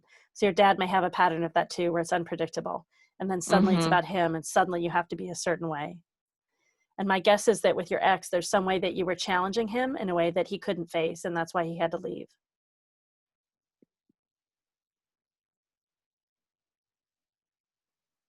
I think he found something else or someone else, and his attention went that way. Yeah, but in some way, right, there's something that you're bringing that he couldn't be with anymore. Yeah. I hear you too about being on an island and feeling like it's everywhere and you can't get away from it. And it's a bit like childhood where you're trapped in your family also. Oh my God, that just gave me chills. Wow, that was deep. I've never looked at that before. Yeah. So the big thing that I have in my message is that this is really, really old, and so really, really young parts of you that are up, and that's why it feels so big and so overwhelming. Mm-hmm. And to be really, really gentle with you with all this. Mm-hmm. It has felt that way. I've done a lot of healing on it. It's been 9 months since it's happened, and I've done a lot of deep healing, but it's still, I feel like this past few days, I've almost how I have felt the past 24 hours, my chest has been so tight, and I almost feel like I did back 9 months ago. And I'm like, what the heck? Yeah. Like, why am I feeling this intensity again? Because I been feeling pretty good, but last night it was almost like I feel like something happened with him, and all of a sudden I couldn't breathe and my chest was tight. Well, and when did the interaction with your father happen? 3 weeks or a month ago. Oh, and when did you get back on the island? I've been back a little over a week. So that's really a short time. So yeah. And and of course I saw my ex, which is what triggered things. Yeah. I heard from him, and I saw him for the first time in almost 3 months. Yeah. So when we're done, contact. When we're done with the call, I want you to be with everyone else's answers right now. When we're done with the call, if you want to, send me a photo of your ex and of your father, and I'll text you back and tell you if they're similar in their eyes too. Oh, okay. Yeah. And I know there's Thank you. thing I wanted to share. I was saying maybe there's someone off the island where you can go live with them temporarily, or you can swap places with someone. I mean, people would probably love to live on the island where you are. So maybe you can swap where you're living with someone for a few months as just a temporary solution. Mm-hmm. Yeah, just ideas. Yeah. So just love your being. You're like all of you is attempting to get love in the best way you know how. And you have the priestess in your eyes, and priestess often goes for lessons really big. So you gave yourself a really big lesson, a really big leap forward. Sometimes it's not the easiest path, but yeah. Yeah, brought me to my knees. Yeah. So, and I want to stop because just practitioners, we've got half an hour, and we've got one other question too. And Susie also wants us to, I got to change where we are in the list, but yeah, the questions. And okay, so Taurus next, and then, all right. Thank you, Julie, for asking your question. Glad you stayed today. Go, Satora. Julie, thank you for your question. And again, I can relate to it. I was in a somewhat similar situation where I couldn't, somebody I really love, and I couldn't, he wanted space and I could not communicate with him, and a lot of stuff went and our relationship fell apart.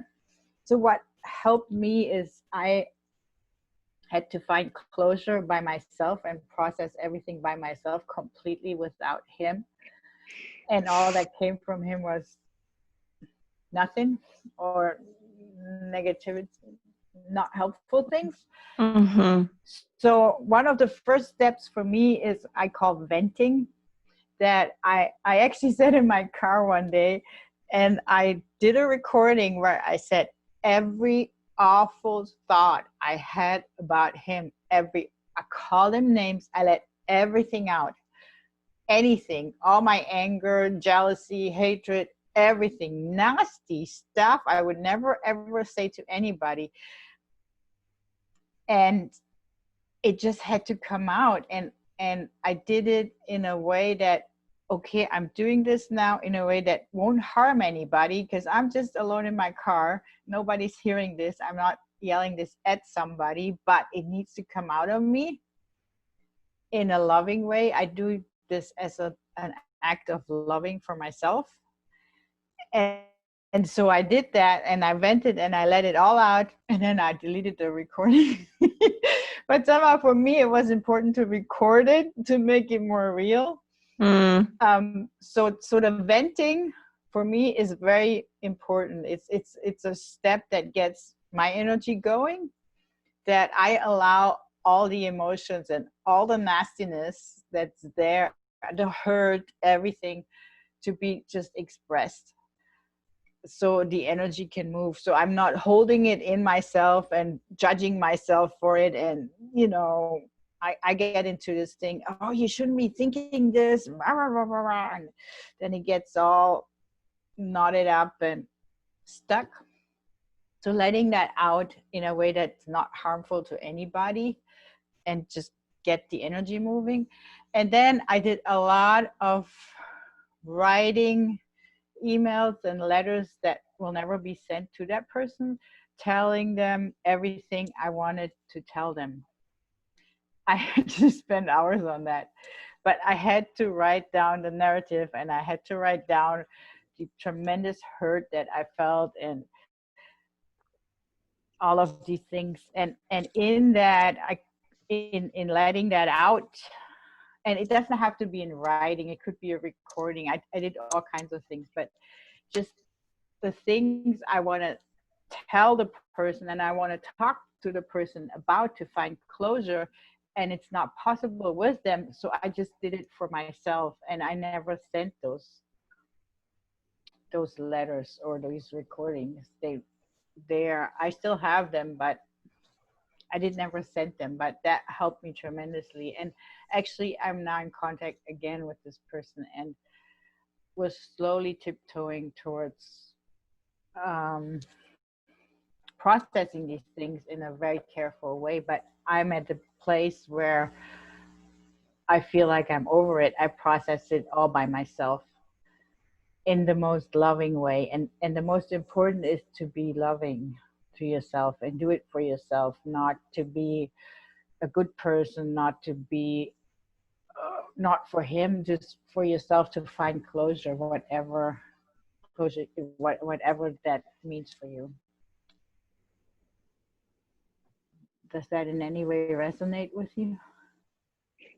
A little. I've done some of that earlier on, because I am the later. I mean, it's been 9 months now, so I have processed a lot of that. But someone else today told me that it would be good maybe for me to write another letter, just to kind of get some of that heard out. And you can connect it with a prayer and an intention, and set a really clear intention for yourself that this is for healing, and ask for support. Ask for support if you have connection, or if prayer is something that's alive for you, that you ask for whoever you pray to, or whoever you believe in, the angels, whatever it is, and ask for help with this healing. And that I often, when I talk to my guides, sometimes I just ramble, and I just make the agreement with them. I'm just going to ramble. I have no idea what's going on. I need to get this out. And please help me while I ramble, that this rambling somehow is healing, that this somehow moves the energy.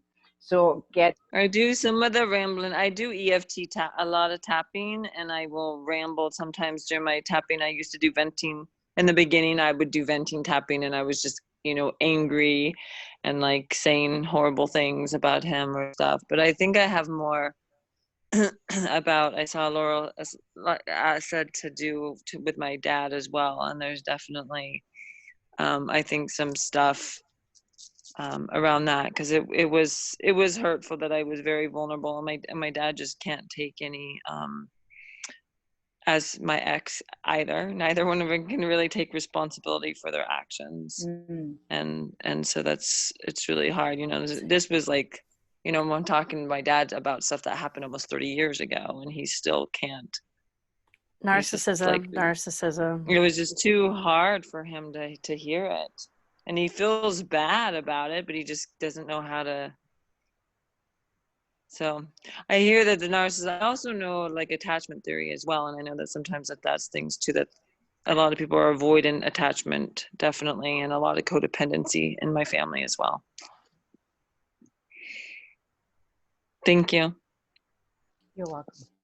Sorry, Satora, I don't know if you had more you wanted to share too. I didn't want to cut you off, but. I can't remember right now. There was something, but it slipped away. Okay, let me come back. Yeah, so Susie. Okay, Julie, I like this idea that Satora brought up, was to write a letter to the people who have hurt you.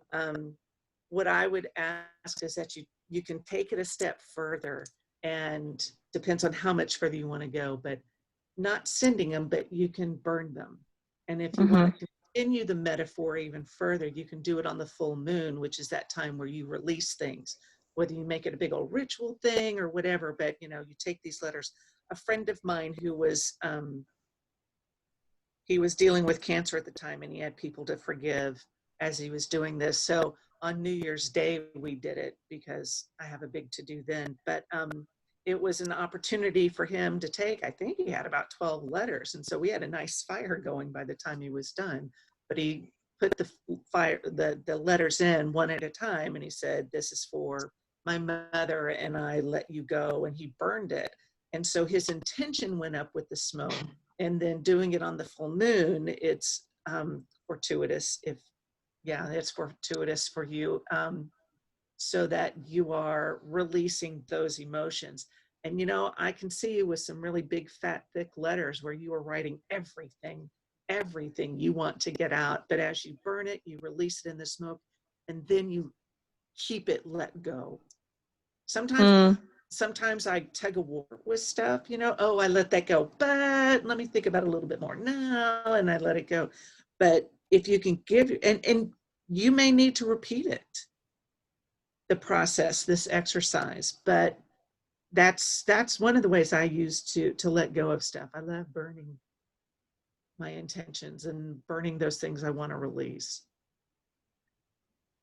So.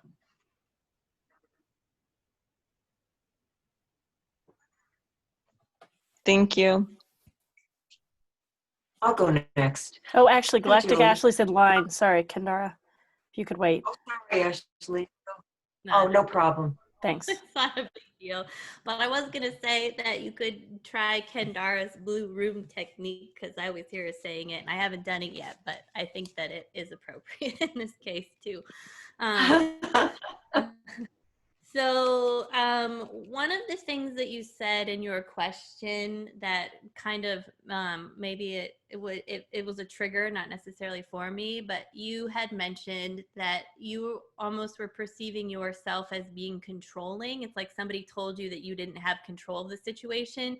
Mostly the very first thing that came through for me was that you didn't get closure. And when we don't get closure, it sucks. It's sort of like having a child taken and you don't know if they're living or if they're not living, or a pet gone and you don't know, like you don't understand. I mean, the issue is let's say, because I am getting a lot of narcissistic tendencies from and like energetically, like in your field of energy, not you personally, right? But what happens is you start believing, like in similar to being gaslit or gaslighting, that these are your issues and that you're the problem when you're not, and you're not the one that's being controlling. And why do you have to leave the island? Why don't they leave the island? Right? I understand that Lorelai said to do an exchange with someone because she's asking you to take space so that you can get in your own power and your own energetic space to make a decision about what you want to do. But leaving the island, and I've done this, I've lived in several parts of the world. No matter where I go, whatever issues I have with the narcissist in my life, they're still there. There's still contact in some way. All it takes is a phone call. And I also want to point out that islands are so healing in general, and that they're really points of connection, not really isolation. So I actually feel that you can use the energy and the power of that island to help facilitate a lot of this healing.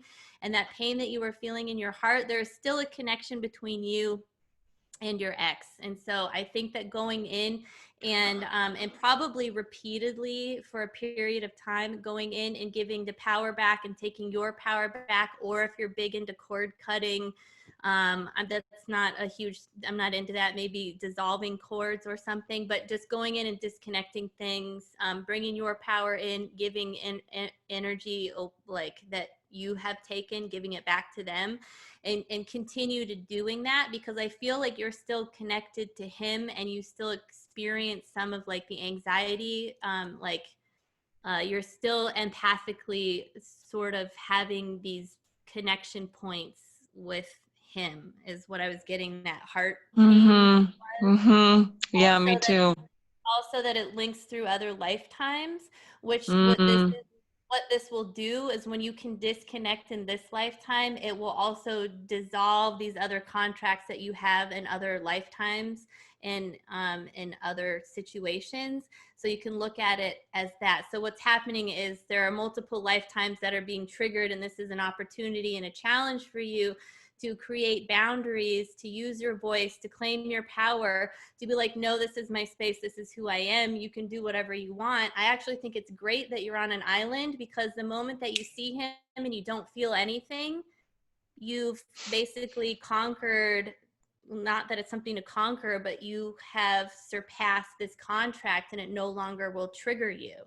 So I think having him around, like once you can create this space and really let go of all of this, means that you almost have this barometer of, oh, I see him and guess what, I don't care anymore. And that's really hard, and I get it. I went to a very small school and I lived in very small communities where everybody knows everything, and it's really hard, but it's also great sort it of is really hard experience. And right? when I saw him the other day, I actually didn't feel anything, but then it's after the fact I felt all strong. He didn't see me, I just saw him. But then I got home and fell apart. Right. And that's okay, but at least like you have an awareness of what happened, right? And so you let go of more. But one of the other things that I really want to point out that's like really important is what happens is when we're in this situation with parents or experiencing other narcissists, the first thing that happens is you are trained to doubt your thoughts, your mind, your decisions. And so what happens is we start seeking outside advice, and so it's okay that you've asked us, it's okay that you've been asking around, but what I'm getting for you is to really just start trying to get an answer for yourself first and then go out and ask, because your discernment feels wobbly, and that's not your fault. It's just a part of, like, it's like the mind becomes attacked in many ways. And so the worst thing that we can do is doubt our own thoughts, because discernment is really something that we, each and every one of us, needs to practice every single day. It is our most powerful tool, because when we can discern energy, when we can discern decisions, and when we can have our sovereignty and understand that every choice that we make, when we make it from a state of empowerment, that this is how our ascension works. It is because ascension is about free will. So when we have the willingness to choose, no matter what the choice is or the consequences, that's where our power comes from. And I'm actually getting that for you. Lionsgate, August 8th, 8/8 Lionsgate, there's a Stargate, that I'm getting a lot of feline, divine feminine energy for you. So if you felt inclined or this resonated with you, you could align to this Stargate opening and really claim a lot of your power and sovereignty, and sort of bring in these energies that are other aspects of yourself, that are like warrior type, that are divine goddess energy, that can help you sort of center and help you. They always say courage of the pride, meaning you're not alone. They're sending you love, and they're helping you, so you are a member of this, of pride, of like of lion, feline beings, and that there's a support system for you. And August 8th is just in like a week or so away. So if that aligned with you, you could tune into that. And there's a lot of energy and power to change. And right now, I think somebody put in the post, like, letting go right now with all of this, like COVID, and with everything that is transitioning, we have, and why all the stuff is coming up, is we have this ability to transmute and to heal and to go through these processes so fast, if we will release some of the resistance and trust ourselves. But what happens is we get entangled with narcissists is we lose the faith in ourselves. And so that's, I feel like, what is coming up most for you is, like, for you to own your thoughts and to trust yourself, and to know that you are awesome and doing the best that you can do, and that you are discerning, and that there's nothing wrong with you. Right. And to start just like looking in, and to stop worrying about what you did wrong, because the thing is that we cannot expect a lot of people, parents and people, to see us with clarity, when it may be that never in this lifetime are they able to see clearly, right? Because they have these lenses that are distorted, right? They have distortions in their own field, and we can't wait until people are no longer embodied in order to move forward. We just have to move forward knowing that we are honoring our authentic selves. And so that's, I'll stop there. That's what I got. Okay, thanks. And Kendara, just Thank you. Kendara, just before you go, I think Satora remembered the thing. Go ahead, Satora. Yeah, just really brief. One other aspect is often for me was repetitive thinking about that person, and thinking the same things over and over. And it's really important to stop that and think of something else. And I got help with that. My guides told me to surrender to Divine Mother. When I start repetitively thinking, I give it to Divine Mother and say, okay, I've thought enough about this. Please give me something else to think.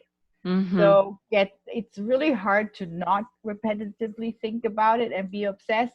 But there are ways that you can get help, whatever works for you. If you imagine you put compared to what I was doing, I barely think about it at all anymore.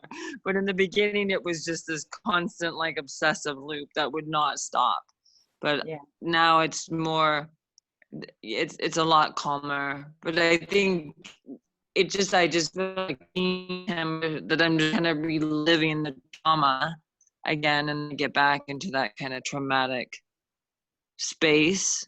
And I just go into the victim and cry and stuff. So Yeah, if you can direct your thoughts towards something that you want, lovingly surrender these thoughts.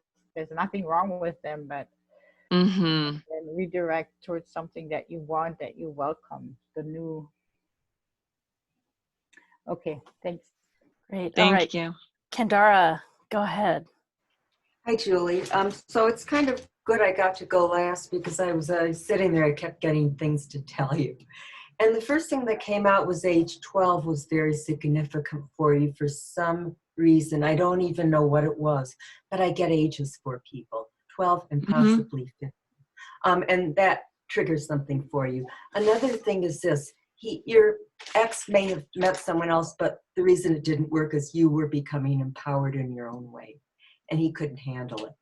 And that is why, even though months later, you were empowered enough to address your father. And what that did for you was that reconfirmed the fact that he wasn't listening. So when you were able to go, well, this happened and it made me feel, it was almost a way of becoming disempowered because it was too painful to realize that maybe they weren't as involved as you would like them to be, but you had nothing to do with it. So some really good tools for you are the Blue Room, like everybody's saying. There's a wonderful book by a man named Gay Hendricks, and it's called The Big Leap. Have you heard of it? It's called what? Which one? The Big Leap. Oh yeah, The Big Leap. Read it? I think I've read that. But It's isn't that one about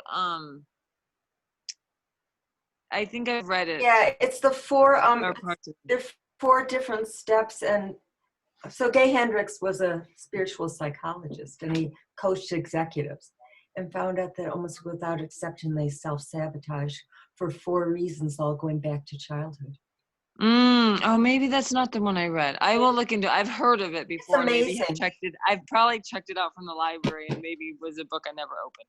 And it's so amazing the way we start these things in childhood and they just follow through. So wonderful, wonderful tools for you are crystals. Do you ever work with crystals? I have right now. I have some Terramar on. It is beautiful. I just got this actually it's on my trip. gorgeous. And then I have, I don't know what this is. I forget the name of them all. It's green. Well, the blue would be for your throat for expression, as you And then I have probably 2 other blue bracelets on right now. It's a blue night, isn't it? Yeah, a lot of blue. Those are beautiful. Is it? I love blue, and I know that I definitely, my throat chakra is I'm learning how to speak my truth and That's awesome. And you're to really set be boundaries. I don't know how to do that yet. I'd like to, because well, the green that you've got also is for the color of your heart, and that's learning love. And as you do that, that'll really help. Another thing that I was told to tell you is I'm supposed to ask you, do you meditate, first of all? If you don't, on and off. It's something that I have resisted, that I don't really get into. I've been told by many, many people that I need to meditate, and I guess I haven't found. I would say in ways I do meditate daily, but I maybe not in the way you're thinking. Well, they're not one size does not fit all. But do me a favor, just really quickly, if you don't mind. Just close your eyes just for a second and put your feet flat on the ground, and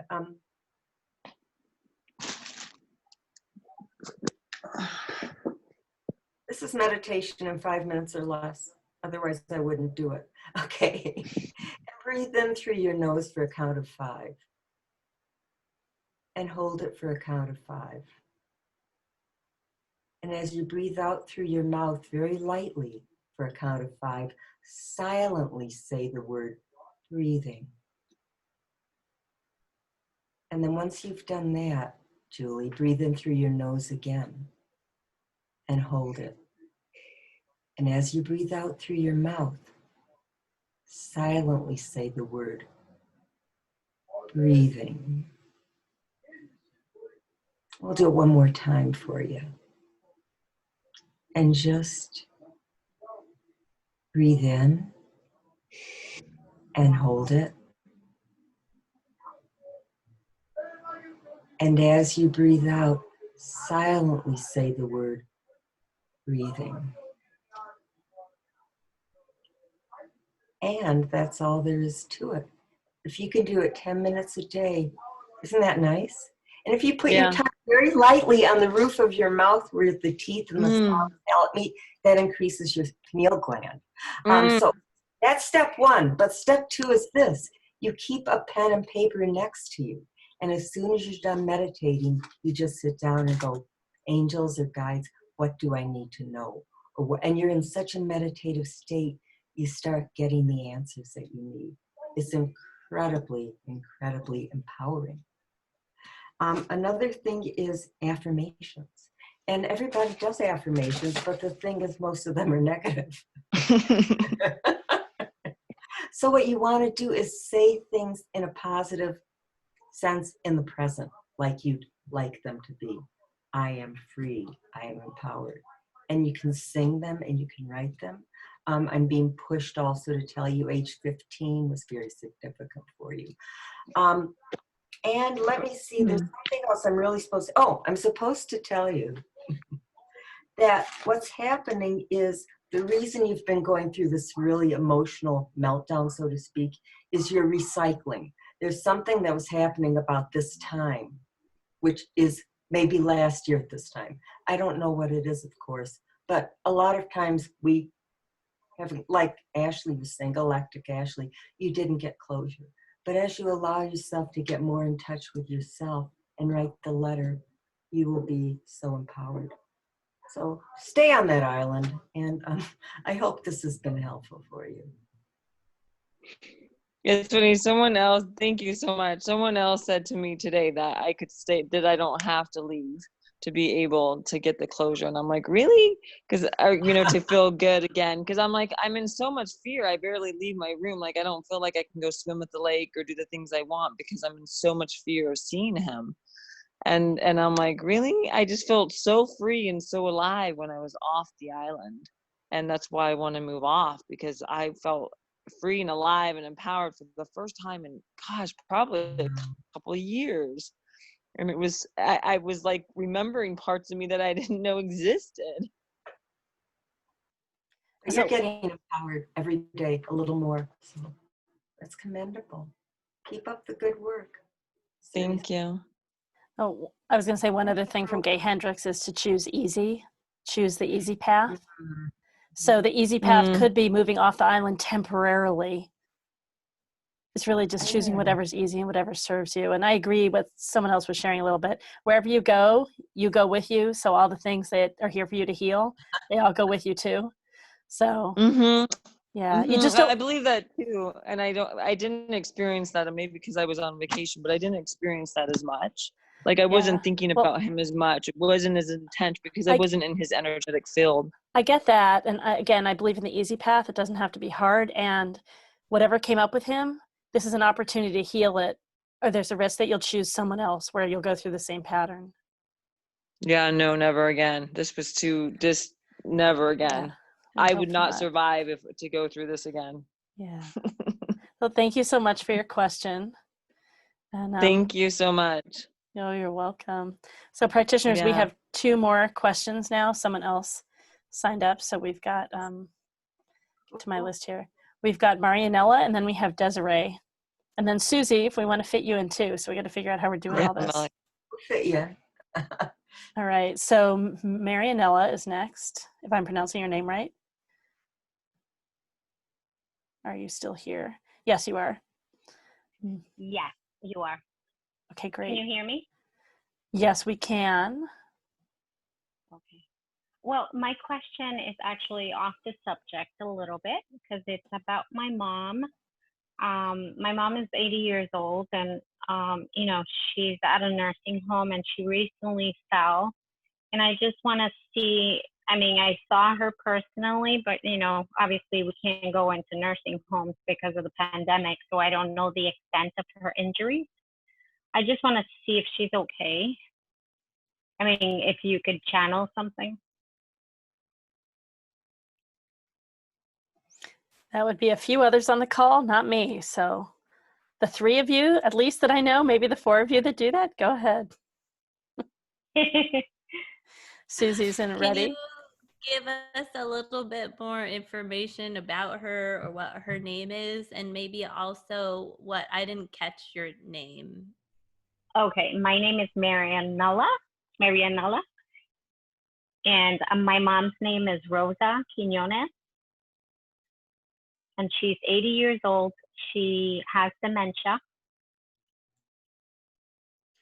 and she's been in this nursing home for about 2.5 years now. And this is the first time she's had an incident where she's fallen. So I think it's more like, I feel like it was negligence, but I just want to make sure that she's okay. And I've also been told that she's transitioning soon. Yeah, She's more over there than here.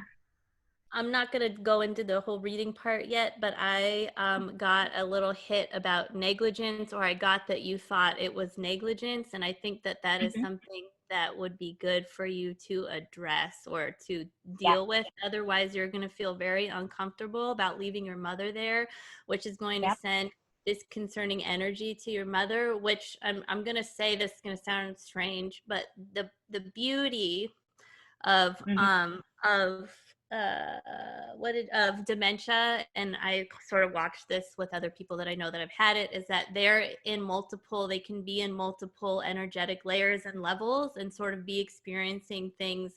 So it's very easy for you to actually connect with her, and I feel like she's very connected with you. So in many ways, she's picking up on your distrust of the people that are around her. And I'm also getting that you feel, you have to go, whatever it means for you to go and deal with it, and to like find out what happened, to make sure that it doesn't happen again, and to get the truth sort of uncovered will sort of help create this space for her, and for you to maybe go into meditation and to connect with her soul at her soul level, and to sort of make it's like it's almost going to be so much easier for you, and it won't be who you expect her to be. So I don't know if there's something between you guys. Apparently we're doing the reading now, but for you to I feel like there's something that's been left unsaid, and so there's a fear that you can't go and say it. Well, one, because she has dementia, maybe can't hear you. Two, because you're being blocked from it. But you can actually have a stronger connection, and and go through, because I'm trying to figure out or trying to understand why, because there are blocks that are going up, but it's to challenge you to have a deeper connection with her through a space of disconnection, right? So it's like you're letting go of these limitations that you have to be face to face with her, when actually you can have a much stronger and clearer connection without a physical connection, right? Obviously her physical body needs to be taken care of. You need to do what was mentioned earlier about sort of that, but there are things that are left unsaid that I think that in a deeper meditation, or that you can connect with her, and if you don't trust yourself, to do it with writing. So you can use automatic writing to connect at a soul level with her specifically, and just do it a few nights, and you might be surprised about what comes through. And then I'll leave it at that for a second. But I feel like she does feel slightly scared, but her scared is coming from you being scared. So you are very connected to her, and maybe that feels weird based on your relationship before, but this is a new level of your relationship that's happening at a soul level, and I might try and enjoy this type of experience, because it might be different from the way that you actually grew up with her, but that there is a very strong connection between the two of you that goes over several lifetimes, and that there's a big, I see you guys in like Central South America doing work together in like more of an ancient more of ancient lifetimes together. And so there is a deep connection. So that's like far beyond this one. It's strange, because I don't know what you guys were working on in this lifetime, but it's not insignificant, but it just feels like it's like a little, I'm getting the word mollusk, or like some kind of little thing that goes in to make a pearl. For some reason, that's what they're showing me. But you've had these very strong, powerful lifetimes together where you've worked before, and I keep seeing, I don't know, crosses, or not shaman stuff, but there's like ancient stuff in you. think this is great, Ashley. I've heard about that. There's it's like if you can connect with her and retain that connection and allow it to transcend the actual experience that you've had with this lifetime, you can download and receive a bunch of gifts that are like right here. And for some reason, this is the way to access them, because I don't see her coming to you and being like, Yeah, look, no. we have this in our history. Yeah. But this lineage and this DNA, this human DNA, was very important for you to have, because it's like bypassing, doing a weird bypass thing to access these lifetimes to bring in these gifts that are already innate to you, but this is triggering it. So her dementia in this strange way is almost like this opportune gift, and she chose to pass in this way. And I think that when you, I don't know why I just said I think, but it feels like when you connect with her, when you start to access these things, her transition will be easier when she chooses a transition, but she won't transition until you can get this information from her and start connecting with her and having these remembrances together. And then she will leave and then transition and actually come to help you as almost a guide.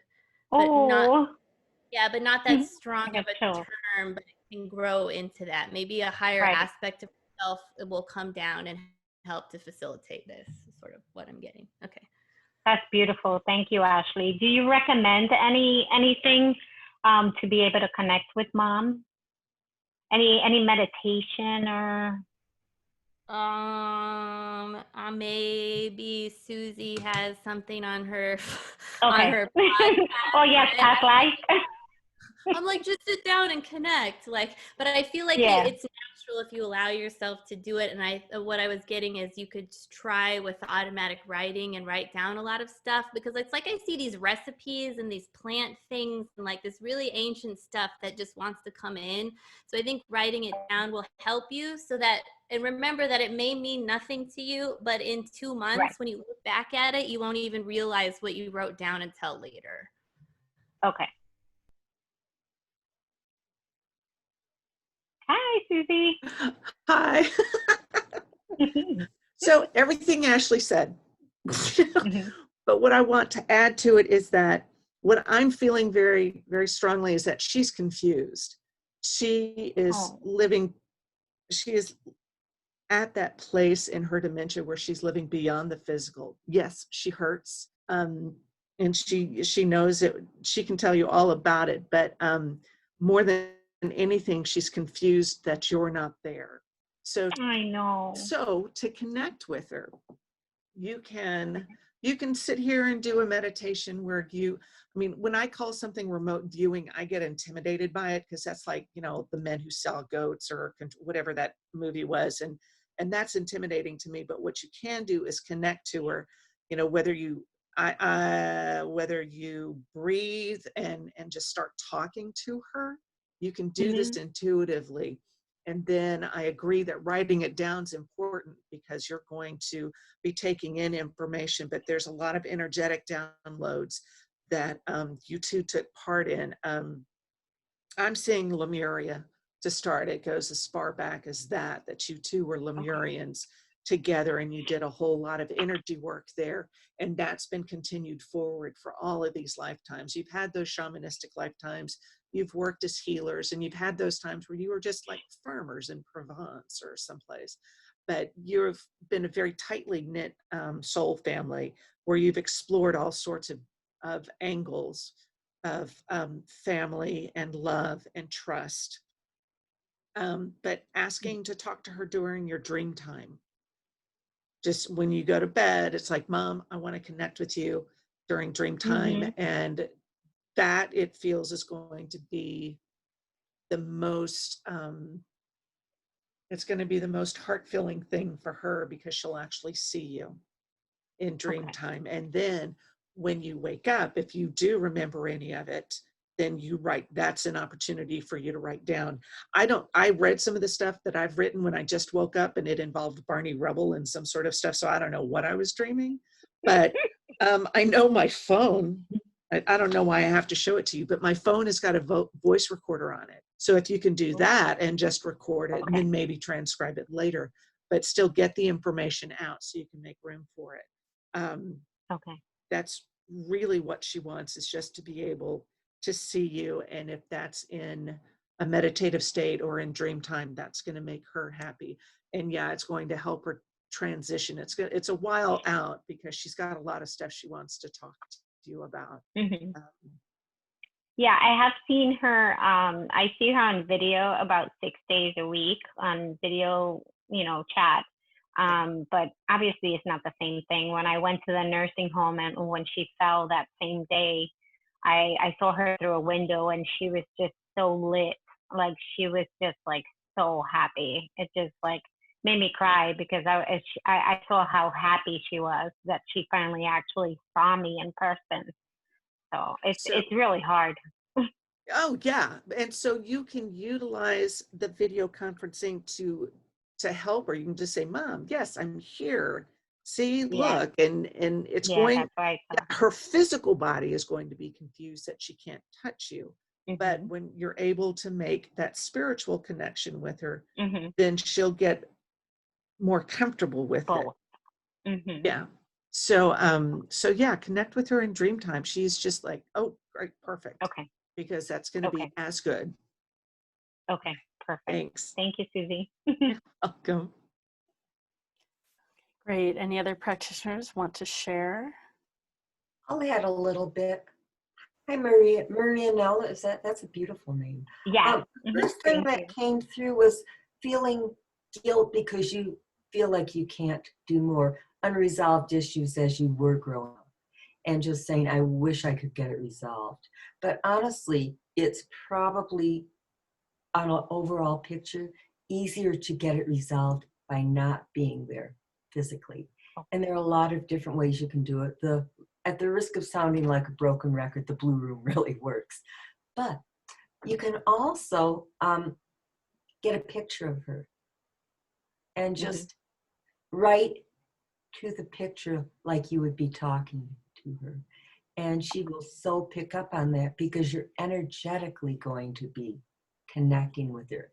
And if there's a piece of jewelry or something that she had that you've got now, you can just keep it with you because there'll be a really strong energy connection with it. But the thing that is hardest on you is the self-guilt and the self-blame, and you have done nothing to feel that way about it. And there's a lot of love there, and you're doing what you need to do. So I hope that helps a little bit. And thank you for coming. Thank you. Your mom loves you so much. It's amazing. Thank you. Thank you. I adore her. Yeah, it's obvious that you do. It's really cool. Satora, did you have anything too? Yeah, very brief. Well, thank you everybody for what you said. I all of that, and just a little addition. I also got the connecting in your dreams with her. So you set the intention before you go to sleep. Really set the intention to connect with her. And then, in addition to all that Ashley said about making sure that she's taken care of well, you can also pray for her. And there are beings that are here to serve, that I call them helpers and runners. You could call them fairies, whatever you want to call them, that you call on them to be there and also take care of your mom and help. Basically, they would do that through the people that are physically there, but so asking for help and seeing her protected and sending her that love, sending her angels, rather than the worry that you have. So just, that's what I do with people that I can't physically be there. And it really helps, and it has an effect. It's basically a form of prayer, and whatever works for you in that vein, what you believe in and what's acceptable for you and what you resonate with. And that can also help her with the transition also. Yeah, I'm very spiritual, so I pray to Jesus, and Jesus has told me he will protect her and to talk to him and, you know, communicate with him so he can protect her and that she's okay. You know, but this was like a week ago, but now she fell. So, but, you know, I've asked Archangel Michael to move in and help her as well and protect her and all our family ancestors, you know, to move in and help her. And if it's for transitioning purposes, then so be it. I just don't want mom in pain, you know. I don't want to be selfish and keep her here. Yeah. And I know she's here for me. She's staying for me, you know, because she knows I will miss her forever. But I'll try to communicate more with her through sleep. And I'll set the intention. I tried talking to her like the day she fell. I tried to tap into her energy. And I just felt like, you know, my head was hurting. And for the past 2 days, I've had like a lot of head pain. And, you know, and obviously when I saw her today, she had bruises in her face. So maybe that's the reason why my head was hurting so many times, like for the past 2 days. So, you know, so I guess I'm feeling what she's feeling, you know, and I wish I could take it all away, you know, and I wish I could protect her more. But, you know, I'll do, as you guys said, I'll do my part on my end and just investigate further because I do believe that they didn't do what they needed to do to protect her. Thank you all so much. That was amazing. You're Real welcome. Quick, you can Go ahead. take like if you say your head is hurting, you can use because you're connected with her, you can use your own body to send light to the parts that hurt. Okay. Or even if you wanted to like get so literal as to put ice right here on you, she'll get it. Right? Okay, good. Right? So a lot of time when I'm doing readings, I'm doing stuff to myself, and I'm very aware that I'm actually doing it to their energy field. But you guys are connected. So when you feel pain and then your headache will be relieved, then you can relax and know that her headache is also relieved and that these are messages for you, but you don't have to take it on because you don't necessarily want to do that because this is part of her journey. And the confusion I was getting about, because Susie's right, she was confused, is when she fell, is she snapped back into her body, and it's more comfortable to be out of the body right now. And so there was a bit of a disorientation. And so now she's like, I'm in the body because it hurts. So it's harder to leave the body when it hurts, but that's okay, right? Like so it's okay. So you're okay. It's not your fault. There's COVID. It's not like you're an ungrateful daughter that's refusing to visit her mother. I know. I wish I could go. I mean, I tried the day she fell and they would refuse to let me, you know, in. So I actually saw her through a window. So it was better than not seeing her, you know. And she was so happy. So that made me happy. Thank you so much, Marianella. Appreciate you asking and letting us connect with her. Connect with you. Yeah. Thanks everyone for all your answers. And we've got one more question. So is it Desiree? How do you pronounce it? And sorry, say it again. Oh, it's Desiree. You pronounce it correctly. Desiree, great. Yeah, so Desiree sent me some photos already, and I know a bit about her question. And she was not here at the beginning of the call, so we talked about that a little. So Desiree, go ahead and ask your question. All right. So I listened to a little bit of, I wasn't there at the beginning of the call, but I caught the end of you guys giving one of the panels information. And so I kind of got triggered, and I know there's a theme going. And so when I was a kid, I used to have these, it felt like dreams.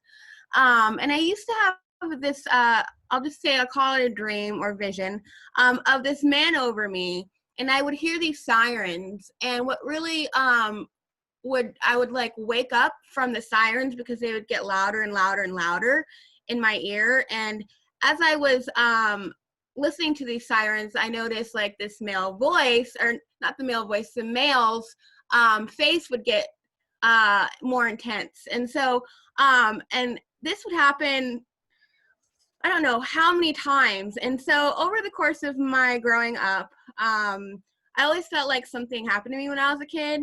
And my stepfather took care of me. Well, he was my stepfather was the one who raised me with my mother.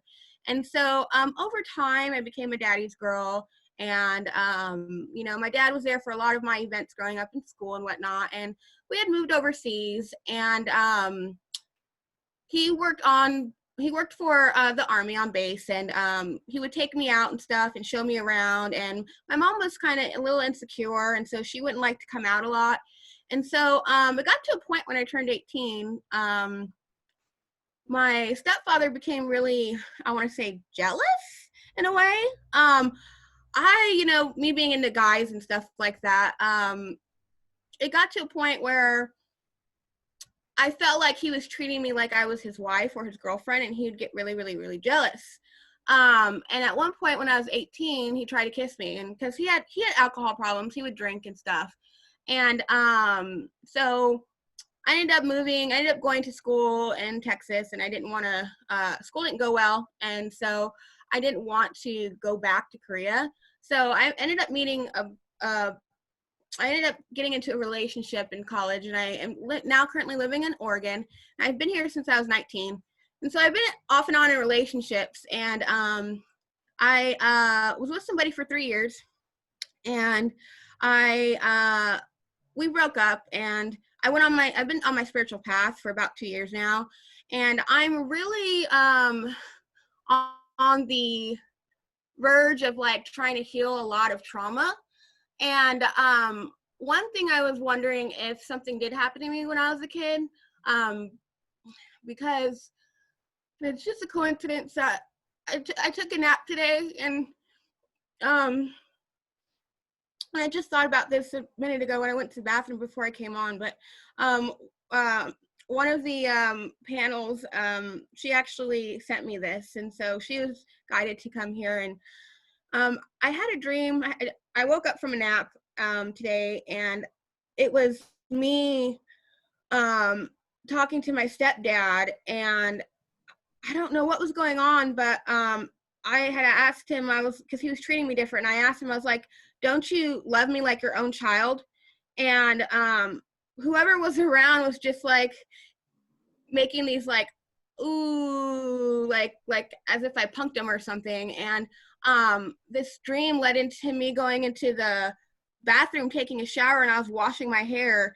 But I had my clothes on, and he had came in the bathroom and tried to wash my hair with me. And I was like, leave me alone, which is kind of weird because I just thought about this. And so I was just wondering if something happened to me, because now I'm on my spiritual journey, and I'm ready to start my spiritual practice. I've taken mediumship course. I recently took Reiki 1 yesterday, and I really want to heal so I can be assistance for others.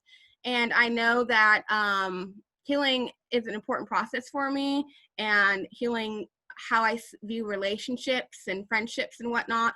And so this kind of got triggered as I was listening to everyone speak. So I guess that's just where I'm at right now, is trying to figure out if something happened to me when I was a kid. And I have kind of accepted that if it had happened to me, over this course of time of growing up, I've done a lot of like self-reflection and healing and trying to figure out the patterns of my relationships, and looking at my mom and my stepdad, and just how I was raised. And so this kind of got triggered in me listening to everybody. And so I guess now that I'm on my spiritual path and I want to move forward and be assistance for others, I know that I need to heal. And I was wondering, how do I go about healing and letting that go so I am not holding judgment upon others when I'm ready to assist them? Yeah, big questions. Good question. So, yeah, I'm going to say, I was just going to say I have a follow-up question. Is that sure, okay? go ahead. When you were talking about the dream part, were you experiencing sleep paralysis at the time? I honestly, like, could you move your body? Did you feel like you were gonna die, or like you couldn't move? And so anything? that's what I thought at first, like as I, there's a spiritual awakening and stuff now. I thought maybe it came from a past life, like I was having a past life experience, but no, I really felt like I couldn't move. And Okay. I can address that part when it's my turn. Okay. So go ahead, Lorelai. Yeah, so I just want to say that for me, if you heard me describe earlier in the call, I have 3 big categories of trauma that I know of, and one of them, the only memory that I had was a nightmare that I had repeated for a long time. And it wasn't until I was an adult that I finally was able to put the pieces together, and it was from hearing other people talk about their trauma. And I finally got willing to go to a workshop where it was just so much there, and I finally was able to face it. So nightmares is a common way that things reemerge, come back up for us. And hearing other people talk and share their stories, definitely. And just, you shared a little bit more in your text too, maybe not much, but it's so many of the patterns are there that I trust that there's something, there might be past life too, but definitely something in this life. I'll let others talk, but, and I guess one other thing too, you don't have to heal. You just certainly don't have to heal fully to be of service to other people. Being on your healing journey is all that matters. Thank you. Yeah, so go ahead, others. Go ahead and share. Well, I don't have a lot right now. I may get more as we continue, but the main thing is the word wounded healer comes to mind. And are you familiar with that term? No, ma'am. Well, basically, in order to be able to heal and help people, you have to have experienced some sort of pain, or you've agreed on some level to do this, maybe before you came in, so that you could be of service. And it's not that you can't be anyway, but it's a case where what you're doing now is you're trying to integrate all the experiences from the past so that you can go to the next step, and you're well on your way. I don't pick up, and maybe one of the other practitioners will, I don't pick up whether or not anything happened before. I really don't. But the fact that you're looking at it and you're willing to really experience it means that you're well on your way to doing what you need to do to go to the next step. And by the way, congratulations on getting your Reiki 1, because Reiki 1 is for yourself. So this is really a good way to do self-healing. And then 2 is for others, and then 3 is for the world. And if I can just give you something else, which really isn't your question, but it's an intuitive hit.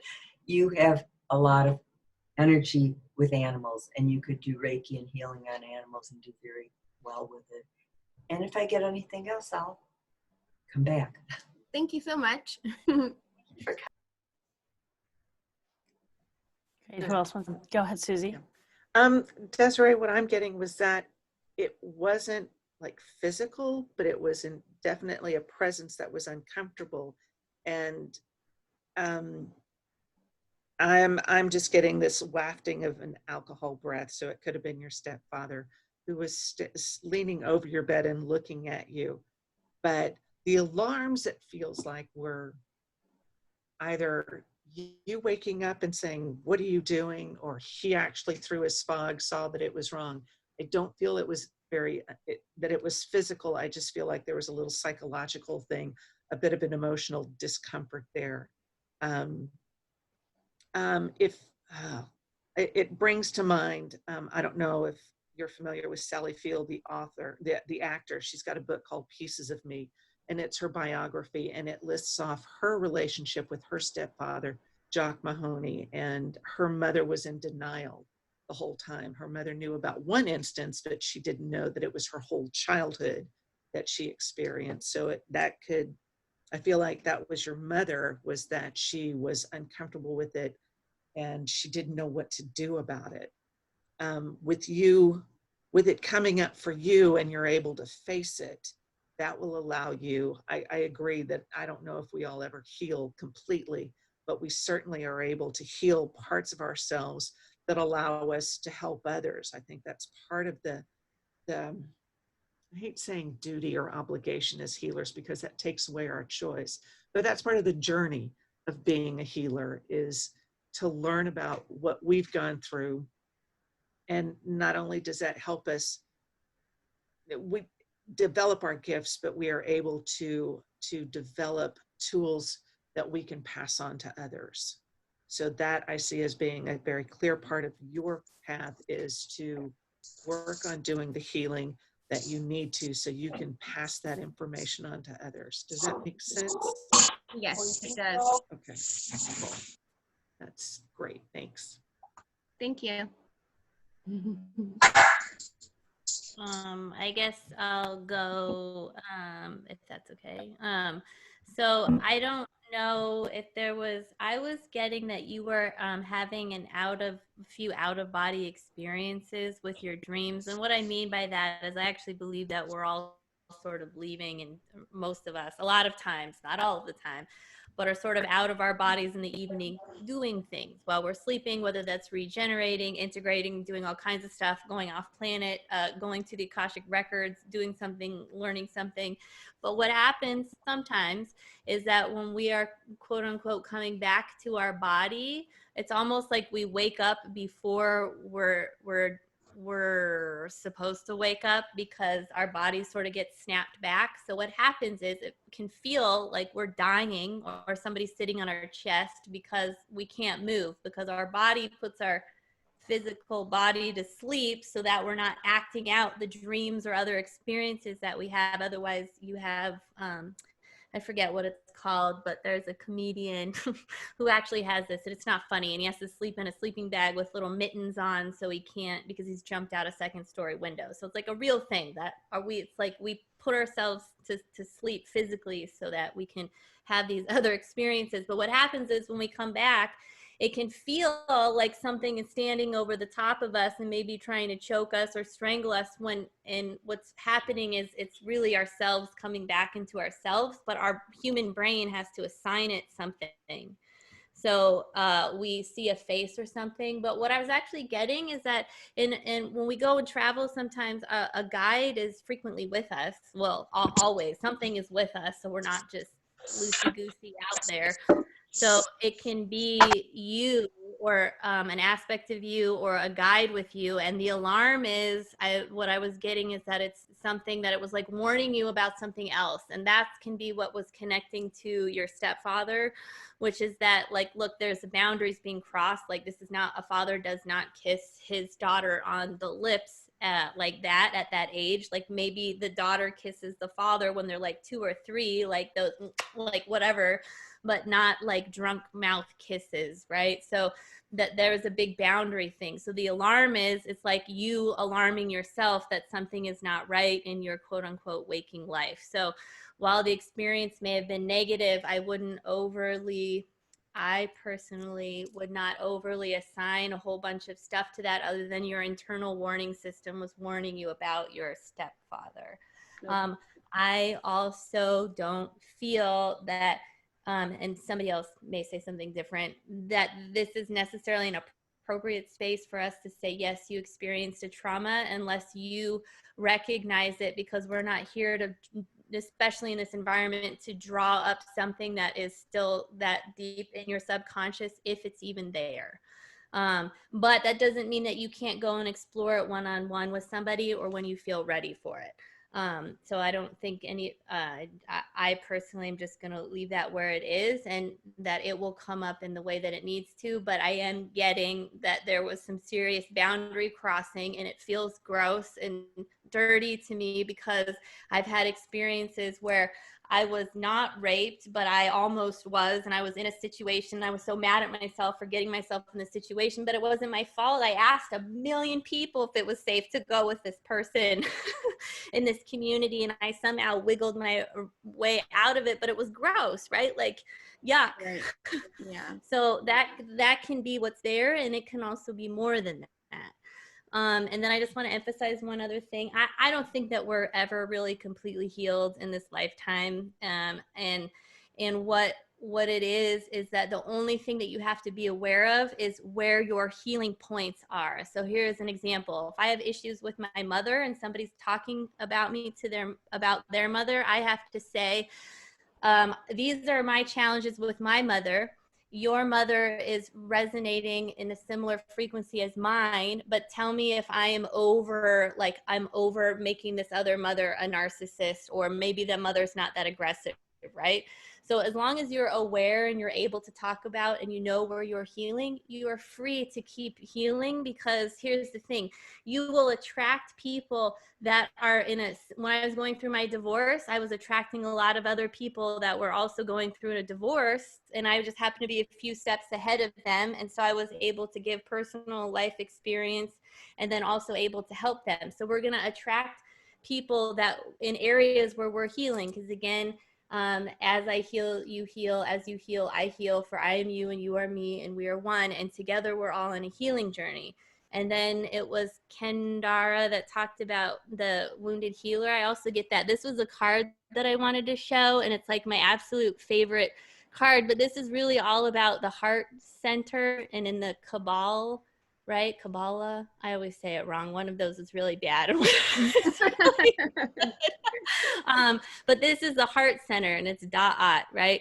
So this is how the light in us shines through. So when we have wounds and we're aware of them and we're on the journey to heal them, this is how we help heal others. You notice it's all in the heart space and like in the head, but this is also what it means to be empty and clear, and not like associating good or bad or negative, and just being in this like state of empowerment and neutrality, and knowing that we are empty, and by this emptiness we are also completely full. So I agree with what Kendara was saying, that with the Reiki stuff, and that you're already on the right path. Beautiful. Thank you so much. Kabbalah is the bad thing and Kabbalah is the good thing. Thank you. I don't know how to get this. That's great. Maybe I just one thing, given just my shares too, I'll say something after you shared.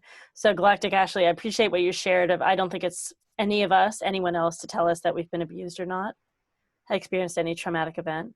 I think it's for the person to know themselves. And in my experience, when I was in various forms of somatic therapy, I remember very explicitly asking one therapist, well, what does this mean? Like some of the things that were coming up for me, and what does this mean? Like, was I abused? Did something, I think I said, did something happen?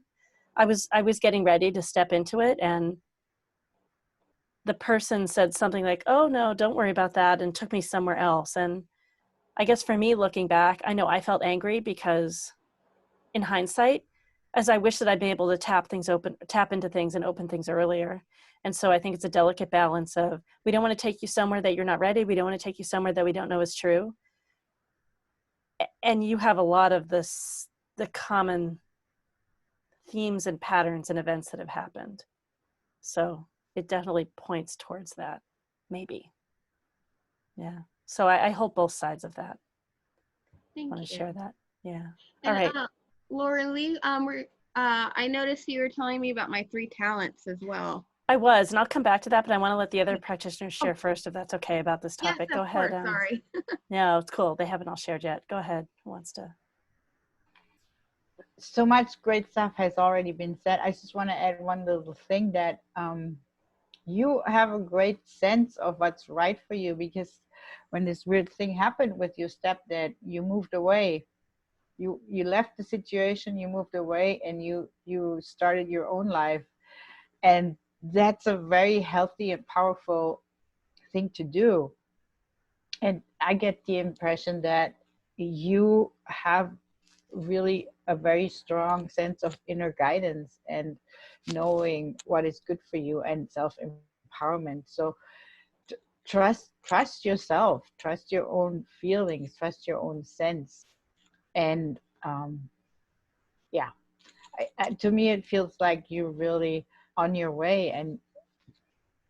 And if you open up and just ask for what is in your highest alignment, and what is the most heal, if you want to heal, what's my next step, and it will all come to you, and it will arise in due time, in whatever way is best for you and your whole system.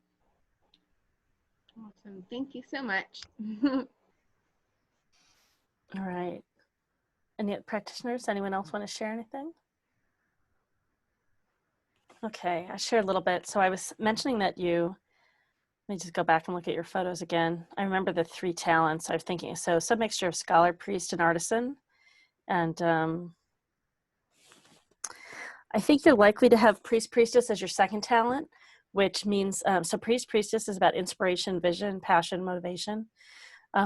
When it's first, people have 3 talents, 3 of the 7. So with priest, priestess, when it's first, they look out at the world and they see all these ways they can make a difference, really passionate about making change out in the world. They can also have strong opinions about others and what they think should be. When it's second, a lot of it gets turned inwards and they say for themselves, I need to grow, I need to be better, I need to be more, and they do more, and they're hard on themselves, perfectionists. So you feel like you have a little bit of that too in you. There's a way that there's a drive and a push in the way that you share. I know you wanted to fit a lot in a small time, but I have the sense that you're running fast, attempting to prove somehow to someone that you're good enough. Does that resonate? Yes, it does. And I'm trying to, and I'm learning that I don't really have to prove myself to anybody but me, and so I'm really working on healing myself and as far as loving myself and, knowing that what my worth is for me and not looking outside for it. Because that's what I was doing a lot. I was trying to please other people and allowing what other people's opinions to actually dictate or allow other people's opinions to actually control how I wanted to be for them instead of actually me being what I need to be for me. Yeah, so it's a big lesson for pre-second. So yeah, so you're totally moving along that journey. Scholars about knowledge. It's about absorbing information to connect it together in a map and build knowledge and wisdom. And they become intuitive knowers. Priest, priestess is naturally more intuitive. So that you're fine with information and learning, right? It's really easy for you. Oh yes, and it's fun. Great. And then I think you also have artisan. It could be sage, but artisan's about freedom, creativity, pleasure, and energy. So artisan and priest, priestess are that much more intuitive. And working for yourself is a great journey, freedom, being an entrepreneur, and you get so much variety with all the different people that you work with as a coach. Yeah, so it's just the pathway that you're on just seems great. And yeah, with pre-second, you really want to watch that you don't have to be perfect. You're good enough. You're good enough. So really, thank you. Yeah. And scholars can get caught in the wanting to know, and going backwards and sorting the stuff out is just that big paradox of it seems like we'll never know. We never really know. And it's just trusting with the knowing that's here now, the best knowing that we've got. Yeah. Awesome. Thank you so much. Yeah, you're welcome. Anyone want to share anything else just before I know there was something in the chat from Kendara. You are exactly where you need to be is the message that she received for you. Thank you so much. Awesome. Great. Thank you, ladies, so much. I'm so grateful for all the work you do. Oh, you're welcome. Thank you. Well, and Susie, what should we do with it? You wanted to ask a question. What shall we do with this at the moment?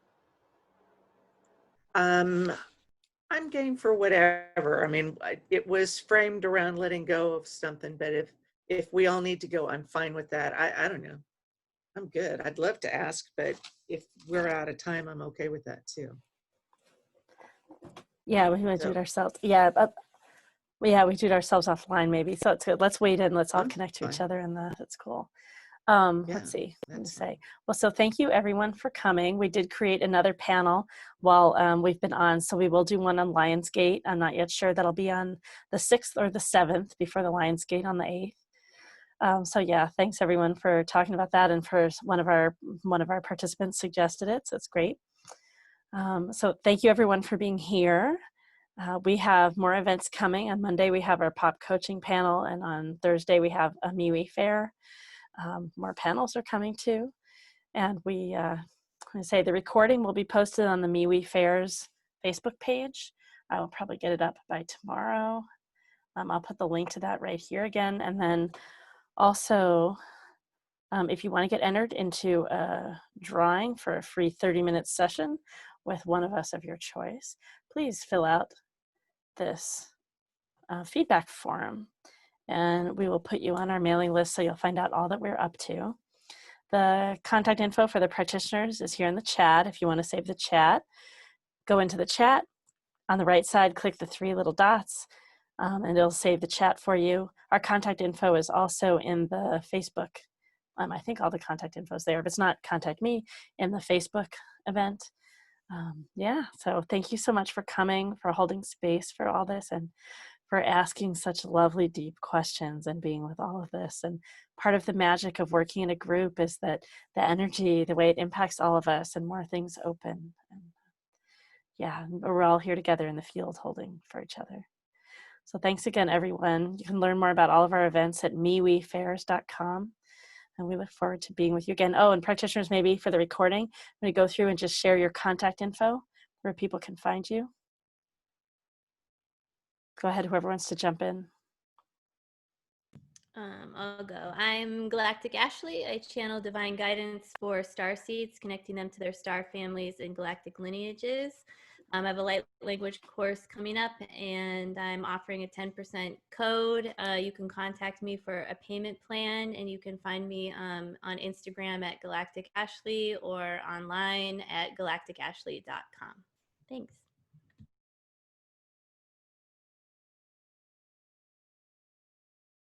By the way, the Lionsgate will be on the 7th. We had a request from the person that brought it up. Next practitioner. Okay, I'm Kendara Laurel, and my website is kendaralaurel.com, and my email is kendaralaurel@gmail.com, and I have a meetup group that meets twice a month and has online amazing speakers. So if you go to meetup.com, Introduction to Metaphysics, you can join for free. So anyway, that's all I have to say. It's been delightful working with everybody. I'm done. Thank you. Next. Thanks, Kendara. Yeah, who's next? Okay. I'm Susie Parker Goins with Blue Lightning Healing. I'm a channel to help you connect your, to have a conversation with your guides. I do past life stuff. I'm an energy worker, Reiki master.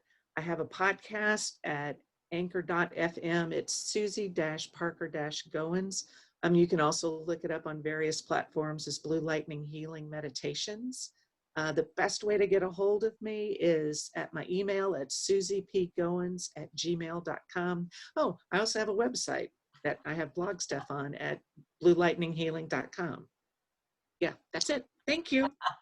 Thanks, Susie. Satora. I am Satora with Well of Love, and I'm an energy healer and channel. I work with sensitive people who go through crisis, change, and transformation and transition. And you can reach me at freesatora.com. I'll have a website soon. And thank you all for coming. Oh, and there's a 50% off special for if you sign up for a session. The code is Let Go Panel. Thank you so much for coming and being here with us. That's great. And that was freesatora@gmail.com for your email address. And I'm Lorelei Shimayo. I'm an intuitive eye reader and body psychology coach. I'm a matchmaker, career guide, help companies hire people that are great for the role, for the culture. You can learn more about me at LorelaiShimayo.com. That's LaureliShimayo.com. Thanks so much, everyone, for being here. MeWeFairs.com.